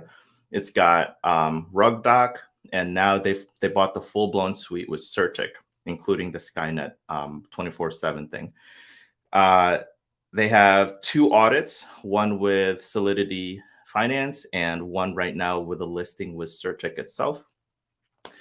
And what ended up happening is Brian Legend created this one project called Clever DeFi, which ultimately did not make it. It didn't survive the gauntlet, but it was the first auto staking protocol. It didn't survive. So what ended up happening was Titano was created and is now like pretty much the reigning champ or gold standard prior to Seifu coming out. Okay. When Titano came out, it was followed by Libero, then Seifu. And so now here you have Seifu, and this is the craziest thing, guys. I wish, like I said this several times, if SafeMoon had their burn wallet like this, we would have a completely different price action, because their burn wallet is called the Fire Pit, which is an actual wallet. It's not a 0-0 wallet. Do you guys know the effects of that? So SafeMoon just has a 0-0 wallet, right? Where our tokens are burned. This burn wallet is an actual wallet that also earns rebase tokens. Do you guys know why that's a big deal? I'll idea. engage critical thinking, so I'm not just pitching 24/7, right? Let's engage some critical thought. Why is having the burn wallet an actual user wallet such a big deal from having just a normal 00 null address burn wallet?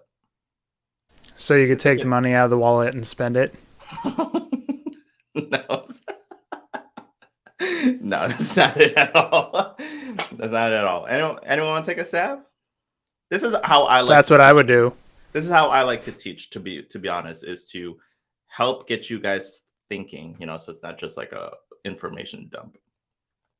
So the reason a fire pit acting as a real wallet is a huge deal is because that fire pit, that burn wallet, is actually compounding itself. Right now, 8 days in after Seifu ICO'd, is at 10% of the total circulating supply already. Let that sink in. It's already at 10%, which means it's still getting rebase inside.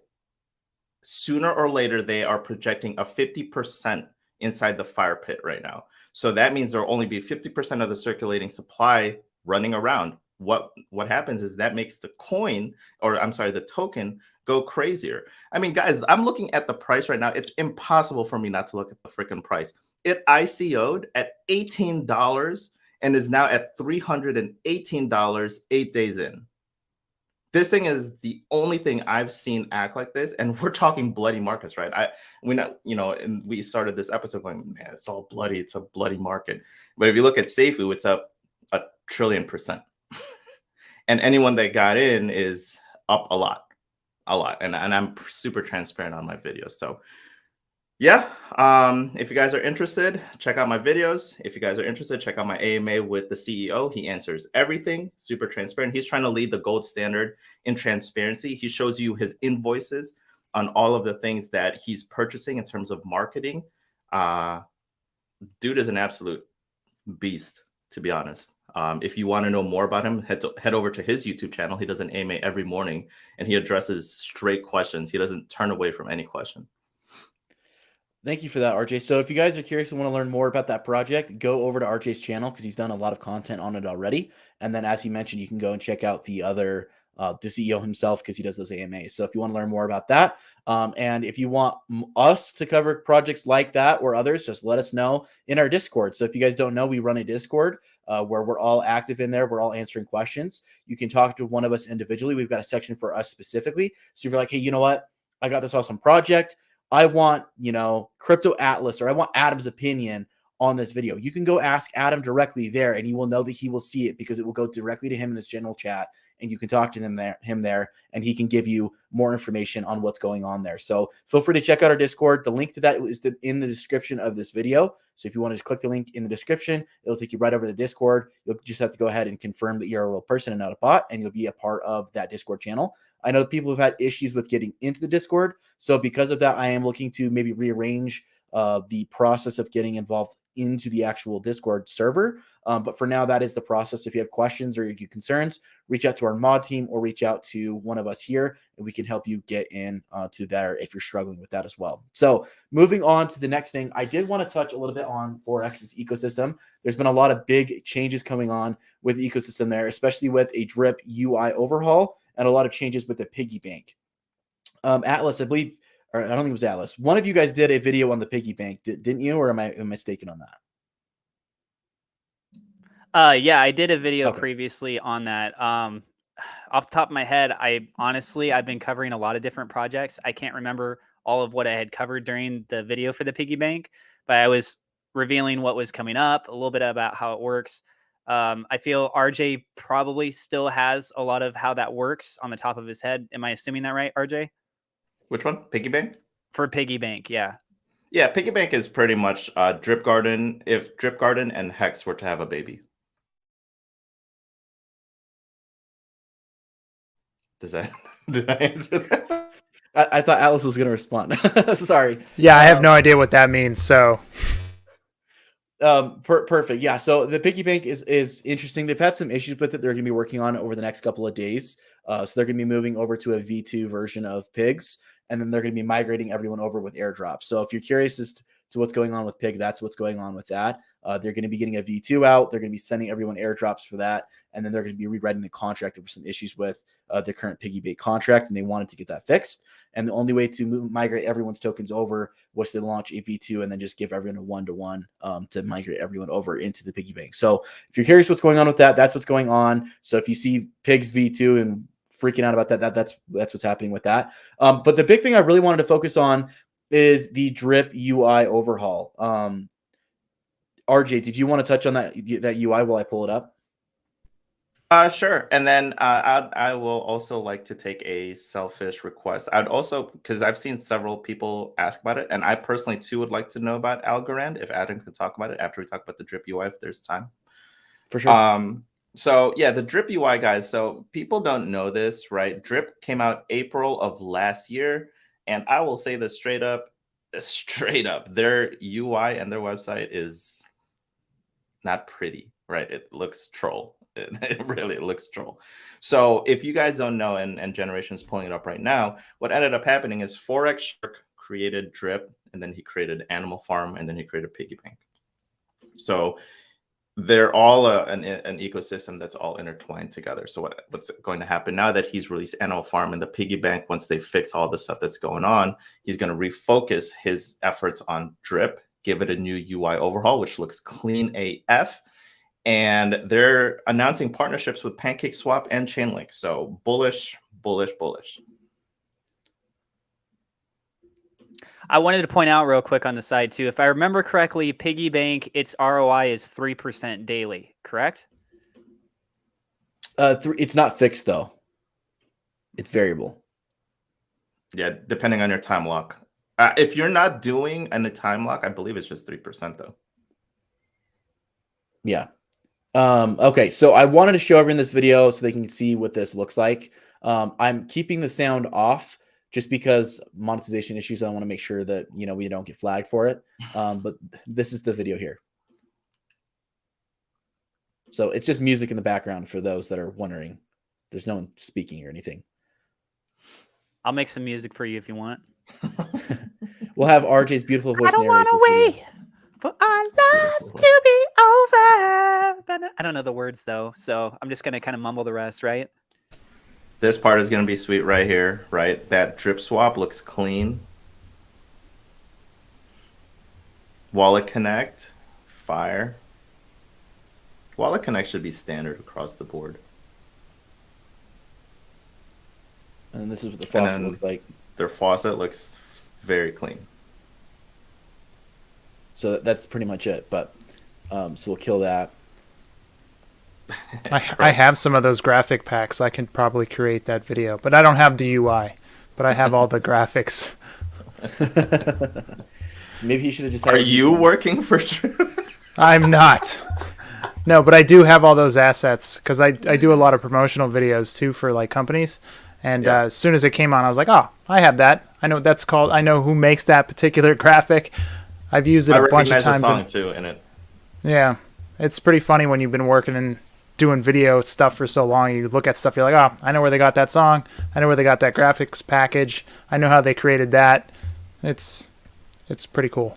Just like you are with DeFi, RJ. You're just like, they created this by doing this first, and they did that. So, you're like a little wizard over there. You're like, this project came from this guy who did this, which wasn't successful, but now he's doing this, and this is successful. Do you know about this wallet? This wallet has numbers. Like, what? I don't know what any of this means, man. RJ, the Filipino Merlin. Yeah, there you go. Nah, man.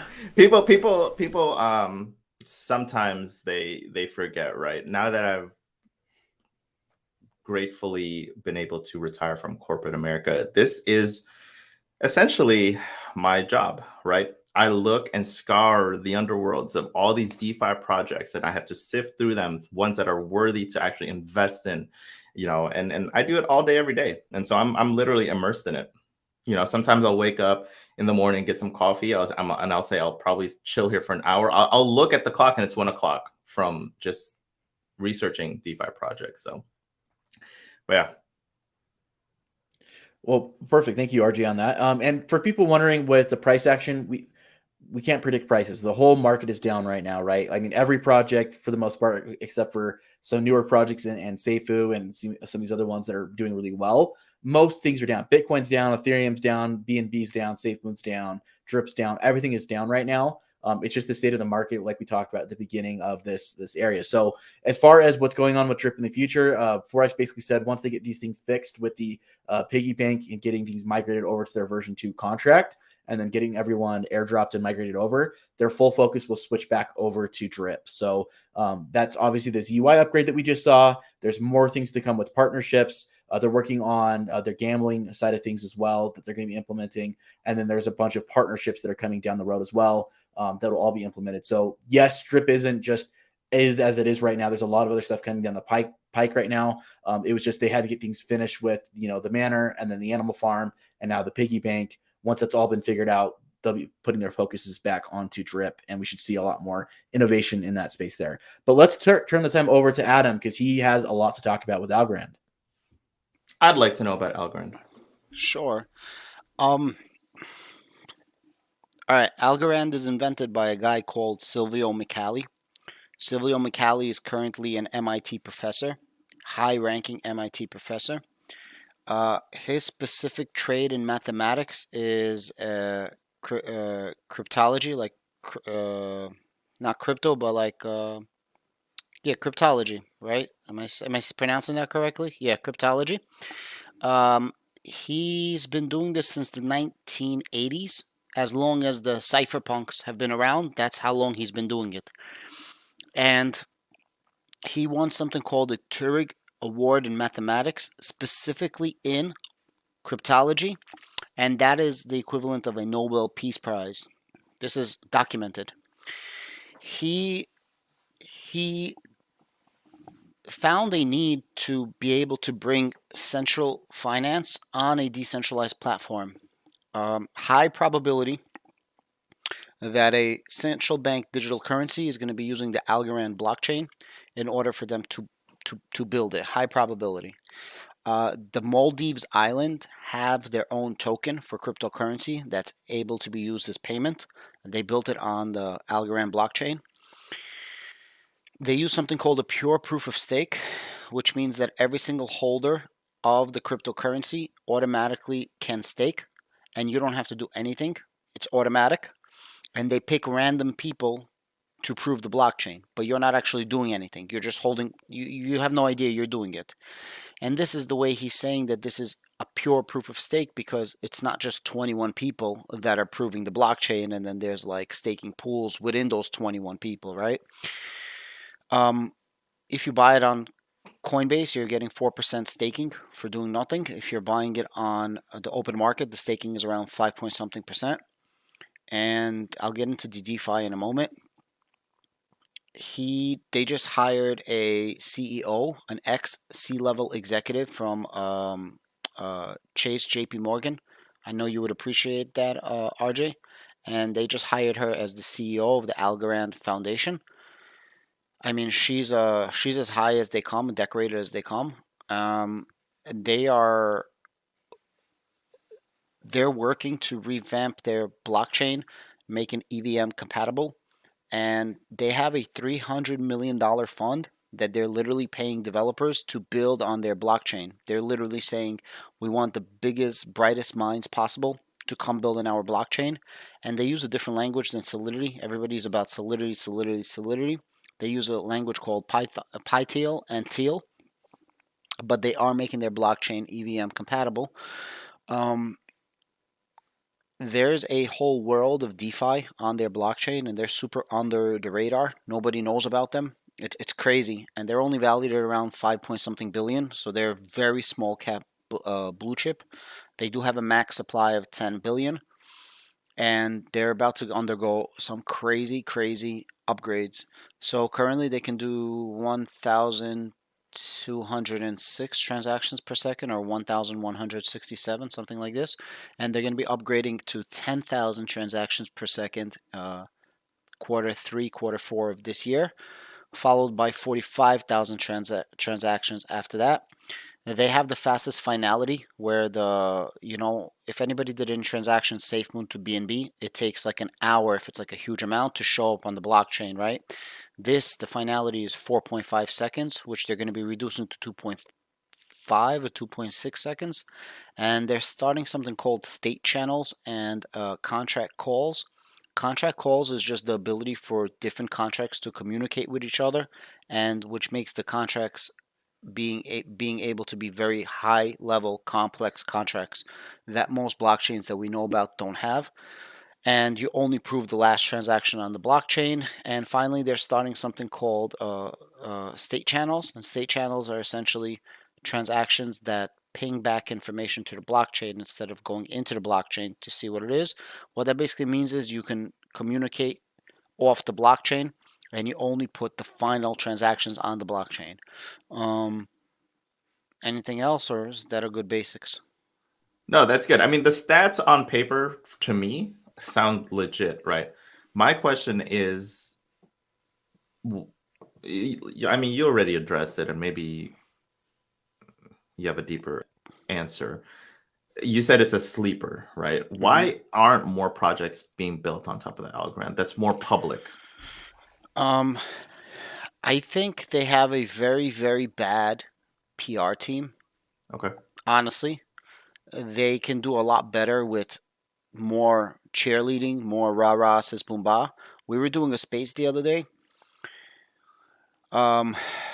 Not to go back to SafeMoon, but Jeff was in there. A couple of SafeMoon people were in there, and I said that if John ever spoke like these people did, or anybody on the SafeMoon team, I would never open up my mouth till the rest of days. I would keep my mouth shut and never question them. And that's how high level the intricate details of them speaking. And they only had like 237 people in the room. Do you understand what I just said? 237 people in the room. Literally everybody in my live was lost. I understand it, and I only understand 50%, let's say, for example. Like, even I don't understand it. Not that it means something, but I'm sure nobody at SafeMoon, nobody at these DeFi projects understand what they're saying. And I'm not trying to laugh at anybody. I'm just saying they're so high level. Maybe Charles Hoskinson, maybe Vitaly Buterin understand what these guys are saying. And I think they overcomplicate it so much that it's like, yo, leave me alone. Just when am I going to make $1 million? And that's what I think is happening right now. But dude, they put up a $300 million fund. RJ, $300 million fund. They already have web macro IoT. They have it in a city in Miami that they're putting sensors and relays into people's houses on the high rise, and they're analyzing the air. And they have a token, so that it's a green company. I forgot the name of it, and they have their own tokens. So they're rewarding people in their tokens, and they're it's not giving them Planetwatch, is it? Planetwatch, yeah, that's built on Algorand. There you go. Why? What are you Very laughing at? cool. No, Yeah, I know that's the Planetwatch. one. I wanted to purchase a Planetwatch item that does the air thing because it's sold out. Yeah, Why is so Tim smirking yeah, it? it's sold out. So they're doing real.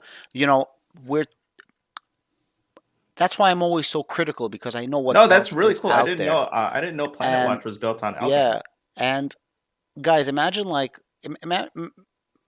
imagine Papa, right? Imagine he is the best coder, which he's not. But let's imagine he was the greatest person. Now they're saying, well, we have a fund. Come build on our blockchain, and we're willing to fund everything. Millions and millions and millions of dollars. And they have one of the biggest investments from venture capitalists on cryptocurrency.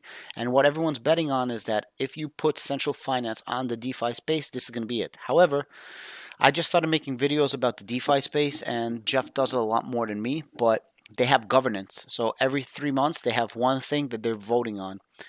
You can stake your Algorand there. Anybody that comes out earlier, you get their share of rewards. So I know it's small for you, RJ, but last cycle, 12% returns in 3 months. So that's not for the year, but just 3 months, which is not bad. So you would have made 50% on your money for the year, but the level of risk is like this. The level of risk, like there's very small level of risk for you not to make that.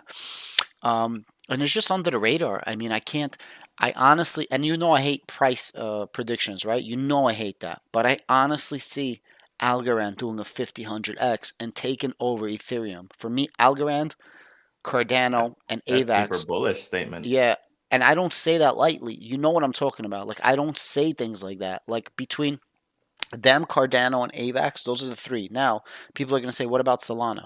Solana is a super duper centralized system on a decentralized platform. Solana has over 50% ownership by the original investors and the people that made the project. People don't know that. 53 or 54%. When their net went down, they brought it back in 6 hours. How is that possible? You need to get all the people that are staking in order to do that. That's the problem. And their main net, I'm sorry, I don't even think they have their main net yet. Their test net went down 3 times already. Algorand's test net went down 0. It's a phenomenal product. And if you really understand the technology behind it, I cannot find a reason other than advertising, no PR, and things like that. But they're spending so much money to let people build on their blockchain that I think they are going to catch up. But at 5 point something billion dollar market cap, I mean, just think about it. It's Looney Tunes small, just retarded. It's interesting because not a lot of people know what we just spoke about here, because I've been researching Planetwatch for a little bit, and Planetwatch is something that's very interesting. If you guys haven't gotten a chance to check it out, definitely check out Planetwatch, because the website is just planetwatch.io. And what you can do is you can purchase these air testing items like Adam was talking about, right? And it's so interesting because what you do is you plug in like your zip code or your address on Planetwatch, and it points to a location in the map, and you can hold and have a monopoly in your area, meaning you can see who in your area has a Planetwatch device that's monitoring and the air cycle in that area, which is crazy to think about. And if no one has a Planetwatch in your quadrant, in your area, you can add it and be like, hey, I have this quadrant. I'm now testing the air for this area. And you are then receiving Planetwatch tokens in return for helping collect that data. It's kind of crazy. Anyways, it's interesting that I did not know that it was on the Algorand blockchain. Thank you, Adam. Did you say that sold out and you can't actually get those air things? Last I checked, man, I could not purchase one because I looked at my area and there's no Planetwatch. Oh my God. I think I just looked and there's someone now claiming they are in my quadrant. I'm going to have to fight this guy. Yeah, last I checked. I'm just about to hire a hitman. Because I was like, that's so sick. No one has a Planetwatch. All right. In But can I just read you one thing? So this is the person they just hired as the CEO, right? Just hired her, and she was at the Ethereum. She was at the Ethereum conference. It was so hilarious, and they just said in the Ethereum, they're like, "Hey, we're just investing $20 million to upgrade our system to make it EVM compatible." Plus, they have that $300 million fund, which they're like, "Hey, now we're gonna allow Solidity developers to be able to come on Algorand, even though they don't use Solidity language, and we'll fund your entire project." So let's say Forex wants to make a project on Algorand, he can make it. However, Algorand scrutinizes the shit out of anybody that makes DeFi on their platform. So they actually review the project in depth. They don't want nothing garbage. Why? They want the government to be able to work, but not track you, work on their blockchain, which is where the money's at. Just read this. I want to read this. So they hired a woman called Stacy Warden. Stacy Warden has done business in over 50 different countries. She advised, spoken, written papers and everything. For the last 8 years, she worked as an executive director for global market developments in Milken Institute. Before that, for 8 years, from 2004 to 2012, she was an executive director in JP Morgan Chase, which is the largest American bank, for public sector coverage. She worked in Central Europe, Africa, Russia, and Central Asia as her position. She was the director at a small place you might have heard of. RJ, you heard of a place called NASDAQ? So she was the executive director of NASDAQ for 2 years. Before that, she worked as an international economist. Again, small place. You might have heard of it. Generation Crypto. You ever heard of a place called the U.S. Department of Treasury? You ever heard of this place? No, there's got to be a small startup somewhere, right? So all I'm trying to say, guys, is you heard what I'm saying, right? Like that's who they hired as a CEO. That's why I get mad when we get Charles Caroni. But not to say it, but that's so when you're hiring a person like that and you're investing a $300 million fund and you have venture capitalists that are investing over $100 million to add to the fund, it's freaking crazy what they're doing. And they're going to upgrade to 10,000 transactions per second at the end of this year, which is going to make them, they're already one of the top 3 in speed and technology. I mean, I don't understand how they're only 5 billion, to be honest with you. Do you have any content on your channel about this that others can go look to? Yeah, I started covering them a lot. I have a lot of videos about them, breaking it down, about the AMA, and yeah, man, I have a lot. I'm going to keep covering it, man. I honestly am so bullish of this project. Between them and Cardano and Avalanche is the 3 best technologies. But in terms of them, they're the smallest, right? So they're the smallest cap of them. But yeah, I have definitely videos, bro. I would love for you to look at it as well. I cannot find nothing wrong, Generation Crypto. Not a single free. Oh, and the guy does AMAs all the time. Silvio Micali, he's a freaking genius. If you hear this guy talk, bro, it's like Albert Einstein, but he's talking specifically about mathematics, specifically about cryptology. It's insane. I don't understand how this project is not 50 billion at this point. It does not make no freaking sense to me. I honestly already have a position in them, but I have a position in like all the top 50 coins, so it's not saying much. It's a very small position. I have so many crypto projects, it's insane because I've just been in crypto for 6 years now. We got 20 minutes left-ish, 22 minutes left. I want to leave the last like 15-ish minutes or so to go through the super chats we've accumulated. So thank you guys all in the comment section for sending us the super chats. We really appreciate every single one of you. But with these last like 5 minutes or so of just regular time before we hit the super chats, Atlas wanted to go over some alpha nodes, if that's okay. No. Yeah, so everyone, we got a little bit more time here to go. I just want to say, as usual, I'm not a financial advisor. This is not financial advice. Go do your own research, guys. This is my opinion on this. So I looked more into this project, and what's really cool is that they've been releasing a series of medium.com articles explaining what their next steps are. They've been releasing those approximately every 48 to 72 hours. And so some of the newest information that we have, in my opinion, it's really hype. So first off, I've been getting involved quite a bit in nodes. It's a growing sector, I feel, in the DeFi space that a lot of people find very appealing, especially when you can get involved in these kinds of projects without having to contribute your hardware, your software, to have to pay monthly fees, those kinds of things. They're making it much more streamlined and easy, and the ease of use, or the ease of access, I should rather say, for just the common person out there. You're like, wow, okay, I can be able to get involved in this too. So alpha nodes, the way that they have this set up is they're not actually a node-based project yet. What they actually are is like SafeMoon. They're a reflectionary model. So what they're doing is that in phase 1, they're using this as a way to incentivize rewards for the people that are participating in their ecosystem. So what you actually can choose is how you want to receive your reflectionary rewards.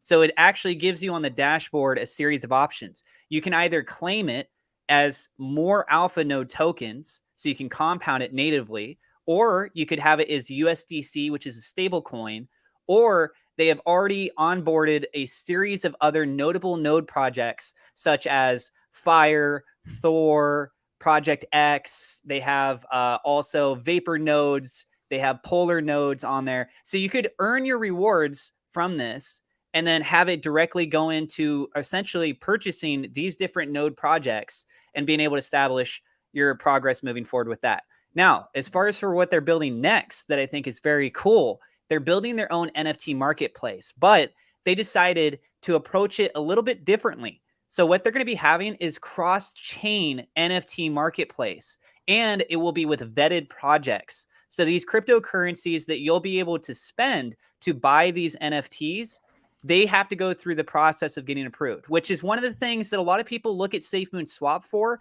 and they actually give value to that over, say, a project like Pancake Swap, where everything in its name is getting listed, right? But if you have a little bit more trust in projects because they go through this kind of scrutiny, you feel a little bit safer when you're making these kinds of investments. But it gets even better, because what Alpha Nodes is actually doing is they're converting everything on the back end for you into Alpha Node tokens. So essentially, if somebody goes to their NFT marketplace in the future, and let's say you have Bitcoin, you can use your Bitcoin to buy that NFT. They will convert it on the back end for you to the Alpha Node tokens. You will receive that NFT. And because of how the ecosystem for Alpha Node tokens works, you as an Alpha Nodes holder will be receiving reflectionary rewards. So you essentially have a partial ownership in all the transactions on the NFT marketplace. So think of OpenSea. Imagine how big that marketplace is with what they have with Ethereum. But now imagine OpenSea that not only accepts Ethereum, but they also accept Binance Smart Chain, or things that are on Avalanche, or things that are on Polygon, and all those different marketplaces, right? You create a central ground where you have that same appeal with the Ethereum market holders, but now you've expanded out. And in addition to that, there's an incentive driver there to want to become an Alpha Nodes holder of their native token. In addition to that, they are going to be going in making their own node-based projects. So it's a limited amount. I think it's 10,000 of these node projects. They said in the next Medium article, they will probably be revealing how many of these tokens you need to be able to make an actual alpha node. So once that has been revealed, it's a limited time. Whoever actually decides to participate in that node-based structure system, they're the ones that are going to get the rewards for that. And then that's it. So a lot of the node projects have this kind of never-ending system. There's a limited supply that you can acquire for your wallet. Sure, you can only have 5. Or you can only have up to 100. And then what do? You have to go and make another wallet, or you just say, well, okay, I'm good, right? So with this project, what they're building out is really trying to capitalize on some of the growing emerging sectors in DeFi. Look at how much money is in play now with NFTs. Look at how much money is starting to flow in with these ROI-based systems, the passive income, the node type format, right? And if you capitalize on incentivizing the reflectionary model to create an opportunity where people can have a partial ownership in the system, to me, I think they are doing a lot of things right. And I think it's also really exciting. So they should have another article here probably in the next 48 hours or so. I've done several videos on this already on my channel. Again, they're called alpha nodes, but as far as for projects I've been looking at recently, that's one that I kind of wanted to touch on today for people. And the price on these things, it's basically like SafeMoon when you first got in on it. It's got, I think, 8 zeros and then 3114. So if you even put $1 into this thing, you would get a considerable amount of the tokens. The long term of the project, we'll have to wait and see. Their Discord is highly engaged. The marketing team that they have behind it seems to be doing a lot of things that are very interesting as well. So anyways, I just thought I would share that with you guys. Thank you for that, Atlas. So if you guys want to check out that, have you already done videos on that topic for people that are curious to want to learn more? I covered each of the Medium articles, read through, gave a couple thoughts on them. It's fairly lengthy, so if people didn't want to read these things, they could be able to listen to it. Perfect. Okay, so if you want to learn more about alpha nodes and more about what Alice is talking about, that seems like something that you're interested in, feel free to check out his channel because he's already got videos and content on that project. Moving in here, the last 15 minutes, I did want to segue into some super chats. So let's get on to those super chats. So the first one we got today from SafeMoon Oz with a whopping $30.99 donation here says, what's your guess on the biggest drop for the birthday month, not Binance? So we'll just quickly go through this. I know we talked about it briefly before, but with the donation that big, we definitely deserve a little bit of a quick answer on that for everyone around the table. So we'll start with Tim there at the bottom, and we'll cycle back up. You're giving Tim a lot of love tonight. Oh, so much I just want love. to throw him off, you know? Yeah. No, you got me. You got me on this one again. What do I think is the biggest drop that so far or in the future? It's on the screen. You read it and you decide. I think the cross-chain router is going to be, it's the biggest thing that so far that I see. I mean, I don't know if they're going to get any bigger than that. And if they do, wow. But I think that is going to change things up a lot. You know, that is going to add that adds a lot of utility to SafeMoon, right? So like everyone's always complaining SafeMoon doesn't have utility. There you go. that adds a lot of utility to SafeMoon. That's going to bring in a lot of people into the project. It's going to get a lot of people into it. I think that's the biggest drop so far. But if they have more coming, I don't know. Maybe it's free cake. Maybe free cake NFTs for everybody. Who knows? But that's just my thought. Perfect. And RJ, what's your thought? What was the question? You got him. You got him. It's on the screen, man. Read it with your eyes. What's your guess on the biggest drop for the birthday month, not Binance? So we're not talking like exchange listings, right? I think he's saying the ad, not the Binance exchange listing. But are we sticking to exchanges? Is that what the question is? I think that it's asking what's on the screen, and you can answer. Well, It doesn't say SafeMoon. I just realized that. So it could be anything. So it was in context. It was talking about SafeMoon when he sent this in. So we know it's on SafeMoon. what is the biggest drop? So, I think I answered this right. I don't want to go too far right or too far left. I think a sick drop, selfishly, would be a UI overhaul on the app. I think it would be a clean and fresh breath of fresh air for a lot of people. Awesome. And then Atlas, what are your thoughts? Panties. Are they doing that in the merch store? Is they going to drop some panties in the merch store? Is that what you're saying? No, I think whatever the news is, it's going to be so hot that the panties are going to drop.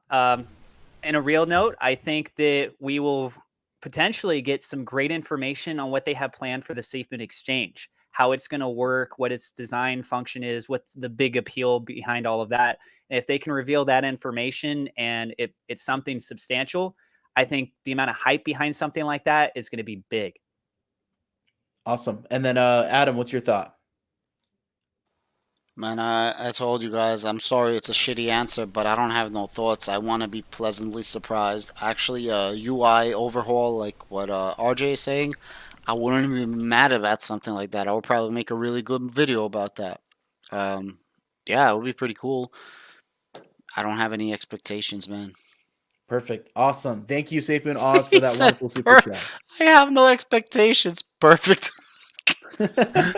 Your face said what you Well, were going to say. I mean, I knew that it's perfect answer for you because that's what you would say. Got You it, know? yeah. Okay, let's move on to CS here with the $5 donation. Thank you, CS. It says, I'm getting frustrated with the lack of exchange and blockchain information. I remember donating to these back in early May last year. Kind of more of a statement than a question, but does anyone want to make a comment on that? I believe the only donations that they were taking was for the exchange listing itself. And I know that they had mentioned quite a bit back then as far as for getting listed onto the Binance exchange. I can't remember if they took funding donations for that too or not. I want to say that the only donation bar that they had was to make their own exchange, and it was a $1 million goal. And they achieved that. Yeah. So I can understand that frustration. You know, you're a holder, you donated to this back almost, for some people, it's coming up close to a year. And you're like, where is this exchange I donated money towards? So I understand that frustration, but it sounds like from what they've said, we're looking at a minimum of about 3-ish months or so out. But who knows? We might be surprised this month with more information, and it could be a lot sooner than we all anticipated. Hold on, we had a donation? Yeah, there was a back then. fundraiser. Yeah, there was a fundraiser. This was early. This was in May, I believe. They had a $1 million donation that they wanted to fundraise in order to build an exchange. And they achieved that goal. So Yeah, I would be pissed too if I was CS. So there you go. And then over to Dustin Fisher. I need a hot toddy now or a bowl of tea. #love. What's Thank a you for the toddy? donation. Yeah, what is a hot toddy? It's a warm wine. Oh, just learned something right now. I Look thought at you Adam wanted with to the see my knowledge. nipples the first. Like Yeah, how 'cause warm? Are we talking like warm? Like bro, like room temperature warm or as warm as you get when RJ flashes a smile, you know, like that warm feeling, like that. Ooh. But when he hit me with this one, guy. Dustin, I thought he wanted to see my nipple. That's what I thought it meant. I wouldn't mind. $1 million donation, please. There you go for your nipple. Okay, let's see if there's any more in here. Okay, we got a few Do they more. look like milk duds? Guilt of Games with the $1.99 donation. Thank you, Guilt. It says, RJ, did you find anything about Kubo? So actually, who's really interesting about this is he's in the chat right now, Krug Crypto. He's one of our mods. He's in Cubo nodes, and Cubo nodes, I am upset I didn't get in on when it was like $12. Okay, but Cubo nodes is very interesting. I not financial advice. If it ever dropped back down, I would invest in it in a price that I'm comfortable with, because Cubo nodes is all custom built code. They didn't take a fork out of anything. And I've seen the AMAs with Bruno, who is the developer and CEO of Cubo nodes. And they have what's a lot of people are really liking right now, which is fractional type nodes where you can buy in at a lower price. That's why a lot of people don't like Strong, is because at the time Strong was such a high barrier of entry. So a lot of people really gravitated towards these smaller nodes that have, you can get in with $100, $500 sort of thing. Cubo owns its own liquidity. Very interesting. So I like them. I like them a lot. That's my opinion. Do they talk about Bruno? Does who talking? Are you trolling me? A little bit. I don't know if you get the reference. Yo, Bitcoin brought 41,000. Just saying. Good. I bought the dip. There you go. Well, that's all for the super chats tonight, guys. So we got about 6-ish, 7-ish minutes left. So we'll go ahead and just give everyone a chance to do their closeouts for the evening, unless you guys have anything else you want to bring up. I want to bring up how they're talking about trying to refund the money to the people that, this is about SafeMoon. I think this was something that I heard that was super awesome. We didn't bring it up. But yeah, people that lost out on V1, they're actually looking to make that right now. So they're trying to find a way to... As it should. Yeah, and I think that was great. There was a great question that was brought up in SafeMoon Zeus's space. And he legitimately came out and said, this is something we're looking into. We are going to find a way to find the people who lost their funds. And we're going to start refunding money to the people that lost their funds. So I think that is an awesome thing to hear. When you hear someone step up like that, because they got a lot of controversy because of what happened to certain people who didn't know, because like we know, not everyone's involved in the tech field and they're not currently diving into everything, and they just didn't get the information, and they may have transferred out and lost thousands of dollars. So I think this is really awesome, and I wanted to bring that up, and I wanted to get your guys' opinion on it. What do you think? Because when I heard that, I was like, whoa, that is some awesome news to hear that. SafeMoon team, I lost $10 million in a boating accident. You have my contact information on social media at CryptoAtlasYT. Feel free to send me a DM. Can you help me get that SafeMoon that I lost in there? I know they're going to have some problems with people saying that they lost some money that they didn't actually lose. So that's going to be one of the big issues for them, is to get through all the people that are trying to troll them and send them fake information. But I find it to be a really cool thing that they stood up and they said, yeah, we're going to make this right, because we had to do what we had to do because we were getting stolen from by these bots that broke into that were stealing from the LP. But we did what we had to do to stop people from stealing, but then we also accidentally hurt people, and we want to make that right. So I thought that was cool. Well, let me ask you this. Do you think it's going to be a voluntary thing, or do you think it's going to be an automated system? That's a great question. I don't know. I mean, I don't know if they're going to create... I think they said they were looking at somebody to look at software to make it happen. So I guess maybe track it at some point and then do the refunds, being that they would know that it wasn't a bot and that it was an actual person that did it. Or if they're going to... Because that, once again, it comes down to the whole issue is if they weren't online to, like, they thought all their money's gone now, right? So they're like pissed, and they just leave DeFi or whatever. And they don't ever come back knowing that SafeMoon is trying to make it right. So maybe they will do something to that effect where they just do like an auto refund into the wallet of some sort to the people. Who knows? But I don't know. What do you guys think? Are you excited by that? Do you like that or no? I think it's a positive thing. Go ahead, RJ. No, go ahead, Generation. I was gonna say I think it's a positive thing. I really didn't like how V1 was left, because like you mentioned, there was a lot of people who get left without knowing, and they just go, I switched wallets. I'm gonna take the 10% hit. I'm just gonna move this wallet, and all of a sudden it's gone. I mean, the stress that people probably go through, especially if it was quite a good sum of money and they didn't know. Because why would you think that it would lose all your money to transfer from one wallet to another, if you're not in the loop on stuff like that? So it's good to hear that they're trying to fix that. What I also hope is that they close the hole as well, right? So not just that they resolve those that fell into the hole, but they also cover up the hole so there's no future people having the same issue. That would be ideal, is closing that out so it's no longer a problem, and then rectifying the people who were hurt by it. I'll just say this. If you had lost a lot of money, whether somebody's watching right now or they watch the replay later on, if you're in a position where you lost a lot of money and you actually believe in the SafeMoon project, and it was just one of these quick transitions, which is what happened, and you weren't aware about that 100% transaction fee, you're probably very bitter. And if you were a big vocal speaker on SafeMoon, there's a good chance all of a sudden you went silent, or you started spreading FUD, you start bad mouthing it, all this kind of stuff. The fact that the SafeMoon team is mentioning publicly that they're working on trying to find a solution to something like this, it really says a lot about this company and what they could choose to do. They could have just completely ignored this, focus on all the other things. And it's like, well, guys, at the time it was justified. You could have done all that, right? They're taking a route that shows more community support.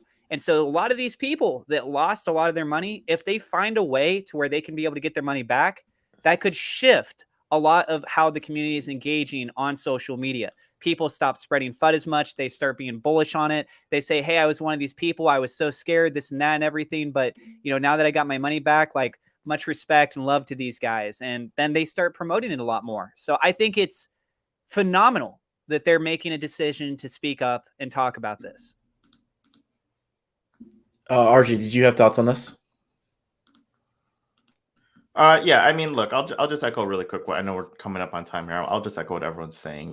This is finally a really, really good thing, because it was uncomfortable, straight up, full transparency for me when I knew people that were messaging me that were good people that was in it since I created my channel, and they made a mistake, right? They made a mistake and they ended up transferring or something like that, didn't follow the directions and got hit with 100% tax. And there was nothing I can do, right? And the only thing I can do was just feel for them. But it was an unfortunate situation. So I'm glad that they are working to rectify this and make this whole. That's a good move. Adam, did you have thoughts? No, I just wanted to add. So there's I'll let everyone finish. Then I want to add. It's crypto related, very important. Oh, I'm finished.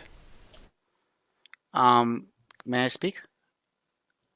You're scaring me right now, Adam. What's up with Yeah, this? go ahead. Face, Sorry, I thought I didn't realize I was mute. Yeah, go ahead. No, Adam. it's actually a good thing. So Janet Yellen, it seems, I can't confirm it, but that seems the reason it went up. She responded already because there's an executive order that's coming out tomorrow, Joe Biden's executive order. So it seems like she already so they already know what's going to happen. So she preemptively made a statement, and it's just nothing bad, and that's why it's going up. Good. And that's just what I'm reading. So it doesn't look like it's anything bad, and it looks like she quoted, President Biden's historic executive order calls for a coordinated and comprehensive approach to digital asset policy. This approach will support responsible innovation that could result in substantial benefits for the nation, consumers, and businesses. It also addresses risks related to illicit finance, protecting consumers and innovators, and preventing threats to the financial system and broader economy. And she ends by saying, as we take on this important work, we will be guided by consumer and investor protection groups, market participants. She basically didn't say nothing negative. She's like, it's all going to help the city. And shout out to Icy Mike in my room, by the way. Shout out. Thank you for the information. It just seems like it's positive. I mean, you know what's going to happen tomorrow?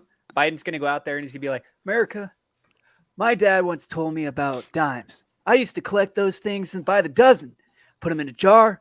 Heck, I put them back in my car. Now I find out about this cryptocurrency. I got to tell you, my favorite by far is this one called SafeMoon. I put so much dang money in that SafeMoon. I hold on. These kids today, they use this word hodl. That's what I do. Americans, we hodl. We go through the tough times. We go through the nice times. SafeMoon to the moon. I'm sure that's what he's Pretty good. Yeah, you should run for president. Guarantee Yeah. He'll be like, what did I sign? He won't even know. I don't even think he read it. He probably just relied on other people to do it. He doesn't have time to learn about this stuff. Yeah, he wouldn't even understand it if he did. and his generation and everything else. So he's probably just going to read what he's given. Okay, we'll end it here. Any last words from each of you guys? Give you guys literally like 15 seconds to close out. We'll just start at Atlas and we'll work our way down back around. So go ahead, Atlas. Yellow. All right, that's it. All right, RJ, what's up? Orange. Okay, Adam. Peach. Okay, a little different. All right, we're going to Tim. Cauliflower.